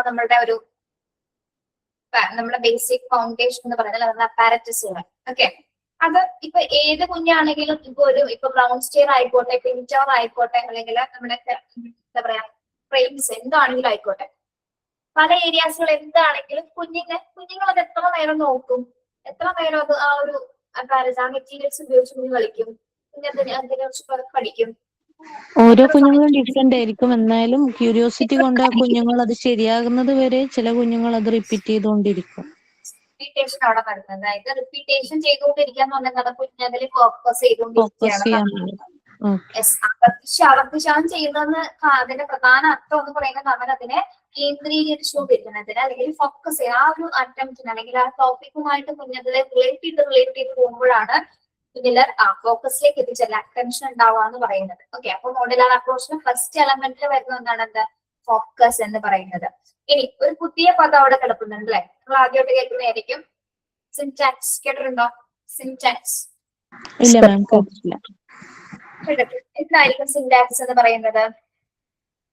വാക്യങ്ങളിലെ ഘടന, വാക്യം, പദഘടന, ഓർഡർ. നേടി പറഞ്ഞ നിങ്ങൾക്ക് മനസ്സിലാവില്ലേ? ഓർഡർ, ക്രമം. എന്തായിരിക്കും സിൻടാക്സ് എന്ന് പറയുന്നത്? ക്രമത്തിലുള്ള ഘട്ടങ്ങള്, ഒരു കറക്റ്റ് സീക്വൻസിൽ കൊണ്ടുപോകാൻ പറ്റും. നമുക്ക് ക്രമമായിട്ടൊക്കെ പഠിപ്പിക്കാന്നൊക്കെ പറയില്ലേ? ഇത് കഴിഞ്ഞാൽ അടുത്തത്, അടുത്ത് കഴിഞ്ഞാലേ അടുത്തത് പഠിപ്പിക്കാൻ പറ്റുള്ളൂ, അല്ലെ? നമ്മളങ്ങനെ പഠിപ്പിക്കാറില്ലേ? ഇത് കഴിഞ്ഞാലേ അടുത്ത കോൺസെപ്റ്റിലേക്ക് പഠിക്കാൻ പറ്റുള്ളൂ, അങ്ങനെയാണ് അല്ലെ? അത് കഴിഞ്ഞാൽ അടുത്ത കോൺസെപ്റ്റ് മനസ്സിലാവുള്ളൂ. അപ്പൊ എന്താണ് അവിടെ ഒരു ഓർഡർ ഉണ്ട്, അല്ലെ? അതായത് ക്ലാസ് റൂം ആക്ടിവിറ്റീസ് നമ്മൾ ചെയ്യുമ്പോൾ എന്ത് ആക്ടിവിറ്റി കൊടുത്താലും ഇപ്പൊ വലിയ കാര്യങ്ങളെ കൊണ്ടൊന്ന് കുട്ടിക്ക് ആദ്യം കൊടുത്ത കുഞ്ഞിന് ചെയ്യാൻ പറ്റുമോ? വലിയ എന്തെങ്കിലും മെറ്റീരിയൽസ് ഒക്കെ കൊടുത്തിട്ട് ഭയങ്കര തിങ്ക് ചെയ്യേണ്ട കാര്യങ്ങൾ കൊടുത്തു കഴിഞ്ഞാൽ കുഞ്ഞുങ്ങൾ എന്ത് ചെയ്യും? വെറുതെ നോക്കിയിരിക്കും, അല്ലെ? അതിനൊന്നും നടക്കൂല. പക്ഷെ അതിലേക്ക് എത്തണേക്കുമ്പോ എന്താണ് അതിന്റെ ചെറിയ ചെറിയ ചെറിയ മെറ്റീരിയൽസ് ഉണ്ടാവും അല്ലെ, ചെറിയ ചെറിയ ആക്ടിവിറ്റീസ് ഉണ്ടാവും. അതിലൂടെ ചെയ്ത് ചെയ്ത് ചെയ്ത് ആ ഒരു ക്രമമായ റിപ്പീറ്റേഷൻസ് ഒക്കെ അവിടെ നടക്കുന്നത്. ആ ഓർഡറിലൂടെയും റിപ്പീറ്റേഷനിലൂടെയും കുഞ്ഞെന്തിലേക്ക് എത്തും, അതെന്താന്ന് വ്യക്തമായിട്ട് കുഞ്ഞിനെ പഠിക്കും അല്ലെ. അപ്പൊ സിന്റാക്സിൽ ഉദ്ദേശിക്കുന്നത് നമ്മുടെ ഒരു ക്രമമായ ഒരു പഠനത്തിലൂടെയായിരിക്കും, ക്രമമായ ഒരു സീക്വൻസ് ലെവലിലായിരിക്കും നമ്മൾ എന്ത് പോകേണ്ടത്, കുട്ടിക്ക് എന്ത് തരം ആക്ടിവിറ്റീസ് ആണ് ക്ലാസ് റൂം ആക്ടിവിറ്റീസ് പോകേണ്ടത് ഒരു ക്രമമായ രീതിയിലായിരിക്കും, സീക്വൻഷ്യൽ ആയിട്ടുള്ള രീതിയിലായിരിക്കണം പോകുന്നത് കേട്ടോ. കുഞ്ഞുങ്ങള് ഫോണില് ഗെയിം കളിക്കുമ്പോൾ കാണുന്നില്ലേ, അവര് ഫസ്റ്റ് ഒരു ചെറിയ ഗെയിമിലല്ലേ സ്റ്റാർട്ട് ചെയ്യുക, പിന്നെ അതിന്റെ ലെവൽ ഇങ്ങനെ കൂടി കൂടി കൂടി വരുന്നില്ലേ. സെമി ഫൈനൽ പോയിട്ടില്ലേ, അതെ അതെ. ഭാഗമായിട്ട് വേറൊരു വേർഷൻസ് ആണ് നോക്കുന്നത് കേട്ടോ. പിന്നെ നമ്മളിവിടെ ടെസ്റ്റുകൾ കണ്ടിട്ടേ, ആക്ടിവിറ്റീസ് അല്ലാതെ പല ടെസ്റ്റുകൾ ആദ്യം പ്രീ ടെസ്റ്റ് ചെയ്യും അല്ലെ. പ്രീ ടെസ്റ്റിന് മെയിൻ ടെസ്റ്റിന് മുമ്പ് എന്താണ് ഒരു പ്രീ ടെസ്റ്റ് കുഞ്ഞുങ്ങളെ കൊണ്ട് സംഘടിപ്പിക്കും. അതിനുശേഷമാണ് അടുത്തത് മെയിൻ ടെസ്റ്റ് ചെയ്യിപ്പിക്കുന്നത് അല്ലെ, പോസ്റ്റ് ടെസ്റ്റുകൾ ചെയ്യിപ്പിക്കുന്നത്. അങ്ങനെ അങ്ങനെ പല രീതിയിൽ എന്താണ് ഒരു കാര്യത്തിൽ ഒരു ക്രമമായ രീതിയിൽ സീക്വൻഷ്യൽ ആയിട്ടുള്ള ഓർഡറിൽ പോകുന്നതിനെയാണ് നമ്മൾ എന്ത് പറയുന്നത്, syntax of managing class room activities എന്ന് പറയുന്നത് കേട്ടോ. സിൻടാക്സ് എന്ന രീതിയിൽ ഉദ്ദേശിക്കുന്നത് എന്താണ്, order. Okay, that means order. മനസ്സിലായോ? യെസ്. നെക്സ്റ്റ് വൺ എന്താണ്, ക്ലാസ് റൂം. അടുത്ത എലമെന്റ് ആണ് മോഡൽ അപ്രോച്ച്. എന്താണ്, സോഷ്യൽ സിസ്റ്റം. സോഷ്യൽ സിസ്റ്റം എന്താണ്, സോഷ്യൽ സിസ്റ്റം ഇവിടെ ഉദ്ദേശിക്കുന്നത് എന്താണ്, മോഡുലാർ അപ്രോച്ചില് സോഷ്യൽ സിസ്റ്റം എന്ന് പറയുന്നത് എന്താണ്, relationship between teacher and the learner ആണ്. ഇവിടെ സോഷ്യൽ സിസ്റ്റം എന്ന് ഉദ്ദേശിക്കുന്നത് എന്താണ്, relationship between teacher and the learner. Social system modular അപ്രോച്ചില് സോഷ്യൽ സിസ്റ്റം എന്ന എലമെന്റ് ഉദ്ദേശിക്കുന്നത് എന്താണ്, ടീച്ചറും ലേണറും തമ്മിലുള്ള ഒരു റിലേഷൻഷിപ്സ് ആണ്, ഇന്ററാക്ഷൻ. ഈ ഇന്ററാക്ഷനിലൂടെ നമുക്ക് എന്ത് ഡെവലപ്പ് ചെയ്യാൻ പറ്റും, വിദ്യാർത്ഥികളില് അല്ലെങ്കിൽ ലേണേഴ്സിൽ എന്താണ്, അവർക്ക് സ്വയം പഠനം സ്വന്തമായിട്ട് പഠിക്കാനും അല്ലെങ്കിൽ സഹകരണം അതായത് കോപ്പറേറ്റീവ് ആയിട്ടുള്ള ലേണിംഗ് കുട്ടികളിൽ കൊണ്ടുവരാനായിട്ട് ടീച്ചറിന്റെയും കുട്ടികളുടെ ഇന്ററാക്ഷൻസിലൂടെ ഡെവലപ്പ് ചെയ്യാൻ പറ്റും. Okay, yes. നമ്മളിപ്പോ സിൻടാക്സ് എന്ന ഓർഡറിലൂടെ കുട്ടികളെ പഠിപ്പിക്കുന്നു, അതോടൊപ്പം തന്നെ എന്താണ് ഓർഡർ മെയിൻറ്റെയിൻ ചെയ്യുമ്പോൾ തന്നെ ടീച്ചറും കുട്ടികളും നമ്മൾ എന്ത് വരുന്നുണ്ട്, ഒരു നല്ലൊരു റിലേഷൻഷിപ്സ്, നല്ലൊരു ഇന്ററാക്ഷൻസ് അവിടെ ക്രിയേറ്റ് ചെയ്യപ്പെടുന്നു. ആ ഇന്ററാക്ഷനാണ് നമ്മൾ എന്ത് പറയുന്നത്, സോഷ്യൽ സിസ്റ്റം എന്ന് പറയുന്നത് കേട്ടോ. ഈ ഒരു സോഷ്യൽ സിസ്റ്റത്തിലൂടെയാണ് കുട്ടികളിൽ എന്ത് സംഭവിക്കുന്നത്, സഹകരണ മനോഭാവം, കോപ്പറേറ്റീവ് ആയിട്ടുള്ള രീതിയിൽ അല്ലെങ്കിൽ ടീച്ചർ ഹെൽപ്പുകള്, സ്വന്തമായിട്ട് സ്വയം പഠിക്കാനായിട്ടുള്ള കുട്ടികളുടെ ആ ഒരു എന്താ പറയാ ആ ഒരു കഴിവുകളൊക്കെ ഡെവലപ്പ് ചെയ്യുന്നത് ഈ ഒരു സോഷ്യൽ സിസ്റ്റം എന്ന ഈ ഒരു എലമെന്റിൽ കൂടെയാണ് കേട്ടോ. മനസ്സിലായോ? Social system. ഇനി നെക്സ്റ്റ് വരുന്നത് എന്താണ്, സപ്പോർട്ട് സിസ്റ്റം. നാലാമത്തെ എലമെന്റ് ആണ് മോഡുലാർ അപ്രോച്ചിലെ സപ്പോർട്ട് സിസ്റ്റം. എന്തായിരിക്കും സപ്പോർട്ട് സിസ്റ്റം എന്ന് പറയുന്നത്? കുട്ടികളെ സപ്പോർട്ട് ചെയ്യാന്നുള്ളതാണ്. കുട്ടികളെ നമുക്ക് എങ്ങനെ സപ്പോർട്ട് ചെയ്യാൻ പറ്റും? കുഞ്ഞുങ്ങൾ എന്തെങ്കിലും ഒരു കാര്യം ചെയ്യുമ്പോൾ ആദ്യം അതിനെപ്പറ്റി ഒരു ഡെമോ കൊടുക്കുക. ഇപ്പോ മോണ്ടിസോറി അപ്പാരറ്റസ് യൂസ് ചെയ്യുകയാണെങ്കിൽ തന്നെ ഫസ്റ്റ് നമ്മൾ അതിനെപ്പറ്റി ഒന്ന് അവർക്ക് പറഞ്ഞു കൊടുക്കുക. അപ്പൊ എന്നിട്ട് അവര് ചെയ്യുന്നതിന് സപ്പോർട്ട് ചെയ്യും. ഇപ്പൊ അവര് തെറ്റിച്ച് വെക്കുകയാണെങ്കിൽ അതങ്ങനെയല്ല, ഇങ്ങനെ ചെയ്യുമെന്ന് പറഞ്ഞ് ഫസ്റ്റ് കാണിച്ചു കൊടുക്കുക. വീണ്ടും അവര് ചെയ്യുന്നുണ്ടോ നോക്കുക. അപ്പൊ നമ്മള് വെരി ഗുഡ്, പറഞ്ഞാൽ കറക്റ്റ് ആണ്. ഇവിടെ സപ്പോർട്ട് സിസ്റ്റത്തിൽ നമ്മൾ എന്താ കൊടുക്കുന്നത്, കുട്ടികൾക്ക് വേണ്ട പഠന സാമഗ്രികൾ കൊടുക്കും അല്ലെ. എന്തൊക്കെ മോഡലുകൾ, ലേണിംഗ് മോഡൽസ് പ്രൊവൈഡ് ചെയ്യും. അതേപോലെ തന്നെ വർക്ക്ഷോപ്സുകൾ കണ്ടക്ട് ചെയ്യും അല്ലെ. അതായത് ഈ സപ്പോർട്ട് സിസ്റ്റം എന്ന് പറയുന്നത് ആ കുട്ടീനെ പഠനത്തെ നമ്മൾ ഹെൽപ്പ് ചെയ്യാൻ വേണ്ടിയിട്ട് കൊടുക്കുന്ന മെത്തേഡ്സുകളാണ്. ഇവിടെ എന്തൊക്കെ യൂസ് ചെയ്യുന്നുണ്ട് നമ്മള്, പഠന സാമഗ്രികൾ അഥവാ ലേണിംഗ് മോഡൽസുകൾ കുട്ടികൾ കൊടുക്കും, വർക്ക്ഷോപ്സുകൾ കൊടുക്കും. അതുമായി ബന്ധപ്പെട്ട് നമ്മുടെ ഇനീഷ്യേറ്റീവ് എടുക്കുന്നതാണ് വർക്ക്ഷോപ്സുകൾ കണ്ടക്ട് ചെയ്യും. ദെൻ മൂല്യനിർണ്ണയ ഉപകരണങ്ങൾ, അതായത് നമ്മുടെ പല പല ടെസ്റ്റുകളാണ് ഉദ്ദേശിക്കുന്നത്, പല രീതിയിലുള്ള ടെസ്റ്റുകൾ നമ്മൾ കണ്ടക്ട് ചെയ്യും. എന്നിവ മികച്ച രീതിയിൽ ഉപയോഗിക്കുന്നതിനെയാണ് നമ്മൾ എന്ത് പറയുന്നത്, സപ്പോർട്ട് സിസ്റ്റം എന്ന് പറയുന്നത്. അതായത് കുട്ടിയുടെ നോളജിനെ കുറച്ച് ഒരുപാട് രീതിയിൽ മുന്നോട്ട് കൊണ്ടുവരാൻ വേണ്ടി നമ്മൾ അവർക്ക് വേണ്ട എല്ലാവിധ ഫെസിലിറ്റീസ് അല്ലെങ്കിൽ മോഡൽസുകളാണ് ഇവിടെ കൊടുക്കുന്നത്. പ്രത്യേകിച്ച് പഠിക്കാൻ വേണ്ടിയിട്ടുള്ള, പ്രത്യേകിച്ച് എന്താണ് പഠന സാമഗ്രികൾ അഥവാ ടീച്ചിങ് ലേണിംഗ് മോഡൽസ് എന്ന് പറയുമ്പോൾ എന്തൊക്കെയായിരിക്കും വരുന്നത്, ലേണിംഗ് മോഡൽസ് കുട്ടികൾക്ക് പഠിക്കാൻ പറ്റുന്ന മോഡൽസുകൾ ഏതൊക്കെയാണ്,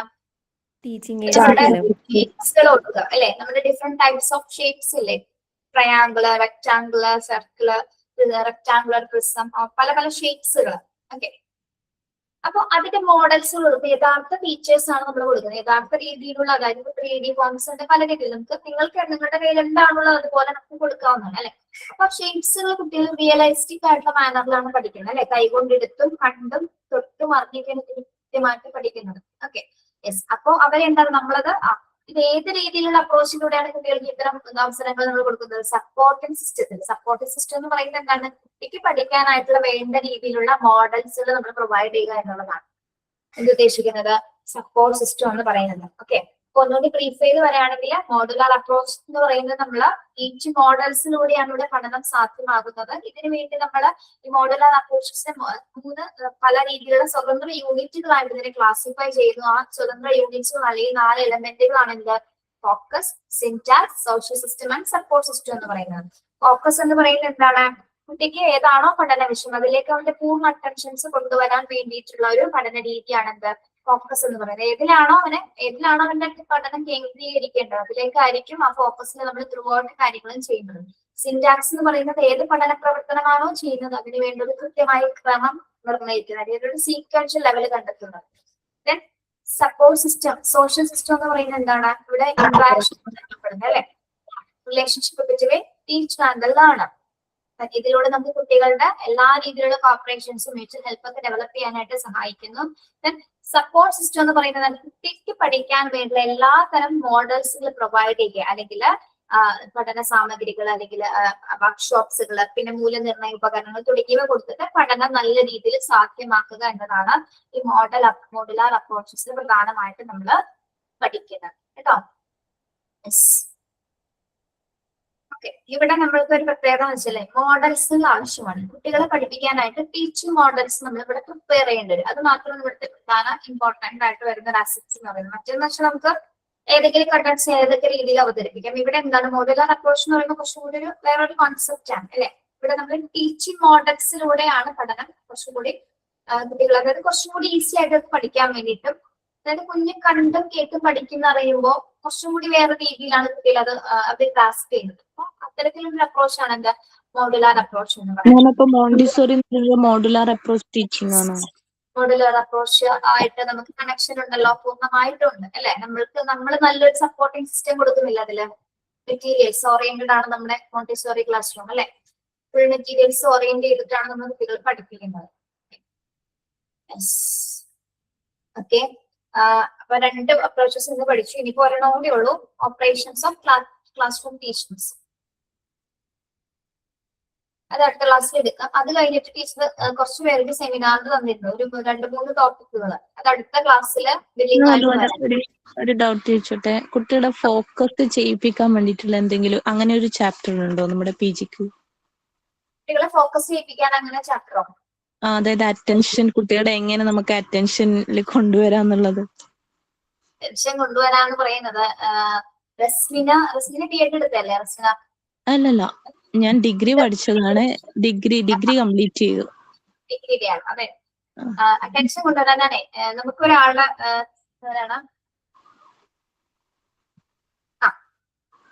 നിങ്ങൾ ട്രയൽ ആൻഡ് ഇറർ തിയറി എന്ന് പറഞ്ഞ തിയറിനെ കുറിച്ച് കേട്ടിട്ടുണ്ടോ? ട്രയൽ ആൻഡ് ഇറർ തിയറി, ശ്രമ പരിശ്രമ സിദ്ധാന്തം എന്നൊരു സിദ്ധാന്തമുണ്ട്. അതായത് EN തൊണ്ടേക്കാണ് ആ ശ്രമ പരിശ്രമ സിദ്ധാന്തം ഉണ്ടാക്കിയത്.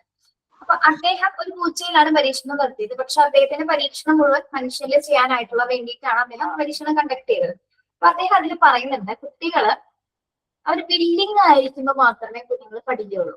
എപ്പോഴാണ് കുഞ്ഞുങ്ങൾ റെഡി, അതായത് 3 ലോസ് പറയുന്നുണ്ട്. അതില് കുഞ്ഞുങ്ങൾ എപ്പോഴാണ് വില്ലിങ് ആവുന്നത് ആ സമയത്ത് മാത്രമേ കുഞ്ഞുങ്ങളെ പഠിപ്പിക്കാൻ പാടുള്ളൂ എന്നാണ്. അതാ നിയമത്തിൽ പറയുന്നത് കേട്ടോ, ആ തിയറിയിൽ പറയുന്നത്. നിങ്ങൾ ഞാൻ ക്ലാസ്സിൽ ഓൾറെഡി കുട്ടികളൊക്കെ എടുത്തിട്ടുണ്ടാവില്ല ഫോട്ടോയില്. അതായത് റെഡി ടു വില്ലിങ്, കുഞ്ഞുങ്ങൾ എപ്പോ പഠിക്കാൻ തയ്യാറാവുന്നു അപ്പൊ മാത്രം അവർക്ക് ഫോക്കസിങ് ചെയ്യാൻ പറ്റുള്ളൂ. എല്ലാ സമയത്തും ഈ ഒരു ഇതുണ്ടാവില്ല. ഇത് കുറച്ച് സെക്കൻഡ്സുകൾക്കോ അല്ലെങ്കിൽ മിനിറ്റ്സുകളിൽ മാത്രമേ ഇത് ഉണ്ടാവുള്ളൂ. അപ്പൊ നമുക്ക് അതിന് പൂർണ്ണമായിട്ടും കുട്ടികളിൽ ഫോക്കസ് നിലനിർത്തണമെങ്കിൽ കുട്ടിയുടെ ഈ ഒരു ടൈം നമ്മൾ കണ്ടുപിടിക്കണം. എപ്പോഴാണോ വില്ലിങ് ആവുന്നത്, മനസ്സിലായോ? അതെപ്പോ വില്ലിങ് ആവുന്നു എന്നുള്ളത് നമുക്ക് അവർ ഇനീഷ്യേറ്റീവ് കണ്ടാൽ മനസ്സിലാവും അല്ലെ. പഠിക്കാൻ വില്ലിങ് ആയിട്ട് വരുന്ന കുട്ടികളുണ്ട് ചില സമയത്ത്. നമ്മൾ പറയും പഠിക്കുന്ന ചിലപ്പോൾ കേൾക്കില്ല. പക്ഷെ അമ്മേ പഠിക്കാം, എനിക്ക് പഠിക്കാം, എനിക്ക് എഴുതാനുണ്ട്, പഠിക്കാനുണ്ടെന്ന് പറഞ്ഞാൽ വരാറില്ലേ? അതെപ്പോഴാണ് അവർ വില്ലിങ് ആവുമ്പോഴാണ് അവർ വരുന്നത്. അപ്പൊ പഠിപ്പിക്കാൻ ഇരുന്നിയാലേ പഠിക്കുള്ളൂ കേട്ടോ. അത് പ്രത്യേകമായിട്ട് തിയറി പറയുന്നത് സത്യമാണ്. അത് ശരിക്കും പറഞ്ഞാൽ തൊണ്ടയിൽ അതിലെ ശ്രമ പരിചയ സിദ്ധാന്തം എന്ന് പറയുന്ന ആ ഒരു ട്രയൽ ആൻഡ് ഇറർ തിയറിയിൽ നിങ്ങൾ പഠിച്ചിട്ടില്ല, പഠിച്ചവർക്ക് അറിയാൻ പറ്റും. ആ പറഞ്ഞ പോയിന്റ് കുഞ്ഞുങ്ങൾ എപ്പോഴാണോ വില്ലിങ് ആവുന്നത് അപ്പോഴാണ് പഠിപ്പിക്കേണ്ടത്. പക്ഷെ അപ്പൊ പറയും സമയവും കാലമൊക്കെ ഇല്ല മിസ് അതിന്. സമയവും കാലമൊക്കെ ഉണ്ട്, പക്ഷെ ഫുൾ ടൈം ആവുമ്പോൾ നമുക്ക് നോക്കാൻ പറ്റില്ലല്ലോ. മാനേജ്മെന്റിന്റെ പ്രഷർ ഉണ്ടാവും ക്ലാസ് തീർന്നിട്ടില്ല, പോർഷൻസ് തീർന്നിട്ടില്ല എന്ന്.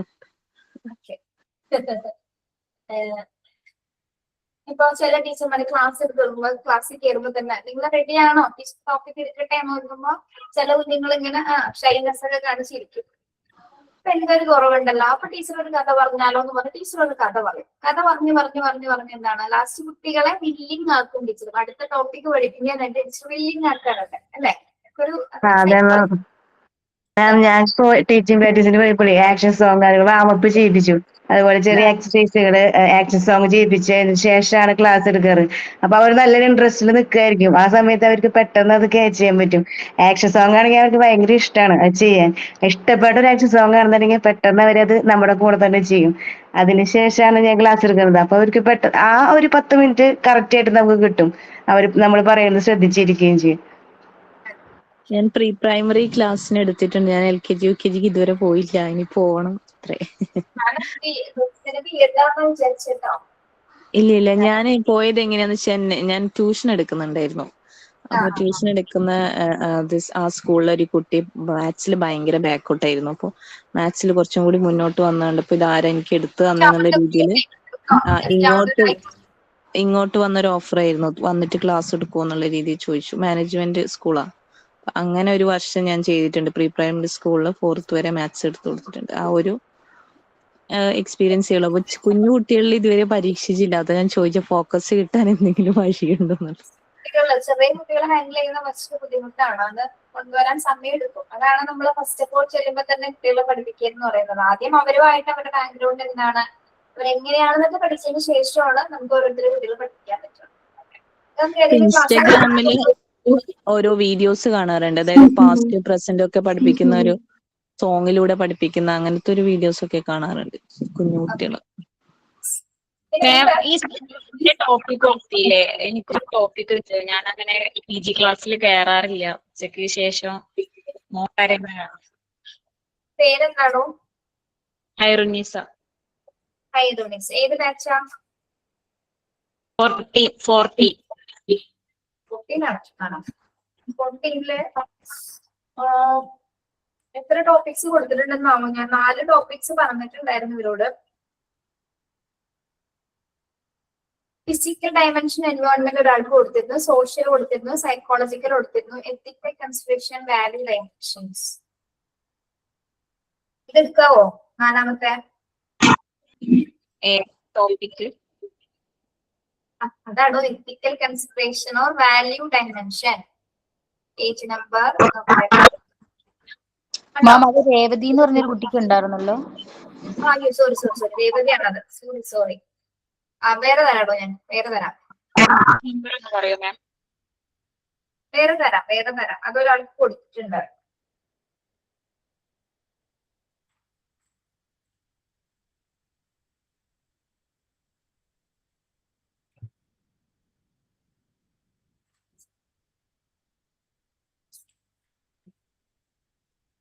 ഈ ഒരു ചാപ്റ്ററിന്റെ പ്രത്യേകത നിങ്ങൾക്കറിയോ? ഞാൻ തുടക്കം മുതൽ നിങ്ങളോട് പറഞ്ഞു തോന്നുന്നതാണ്. ഇതിലെ എല്ലാ ടോപ്പിക്കും നിങ്ങൾക്ക് സെമിനാർ തരാൻ പറ്റുന്നതല്ല. കാരണം നമ്മൾ പഠിപ്പിച്ചറിന്റെ കുറെ കാര്യങ്ങളില്ലേ, അതിൽ വരുന്ന കുറെ ടോപ്പിക്സ് ആണ് എനിക്ക് കിട്ടിയിരിക്കുന്ന ഈ ഒരു ഭാഗം. അപ്പൊ അങ്ങനെ ഒരു പ്രശ്നമുണ്ട്. അപ്പൊ അതിലെ ഒന്നും പെടാത്തതാണ് ഞാൻ ആ കുട്ടികൾക്ക് 4 കൊടുത്തത്. ഹൈറോണിസത്തിൽ ഞാൻ വേറൊരു ടോപ്പിക്ക് തരാം ടീച്ചർ തീരുന്നതിന് മുമ്പായിട്ട് കേട്ടോ. Okay ma'am. പോകണ്ട ഒരു കാര്യം. ഹ്യൂമൻ റിലേഷൻസ് എന്ന് പറഞ്ഞൊരു ഭാഗമുണ്ട് 22, page number 22. Human relations, sociometry human relation എന്ന് പറഞ്ഞ ഭാഗമുണ്ട്. അത് ഒന്ന് നോക്കുക, എടുക്കാൻ പറ്റുമോ നോക്കുക കേട്ടോ. അയച്ചു നോക്കിയിട്ട് എടുക്കാൻ പറ്റുമെന്ന് നോക്കാം. ആ ഒരു ഭാഗം, അതിന്റെ ഇൻട്രൊഡക്ഷൻ ഭാഗം മാത്രം എടുത്താലും മതി കേട്ടോ. പറ്റൂലെന്നാണ് എന്നോട് പറയണോ കേട്ടോ. പറ്റുന്നില്ല. ശരി, thank you. Have A nice day. Thank you, ma'am. Thank you, ma'am. Thank you, ma'am.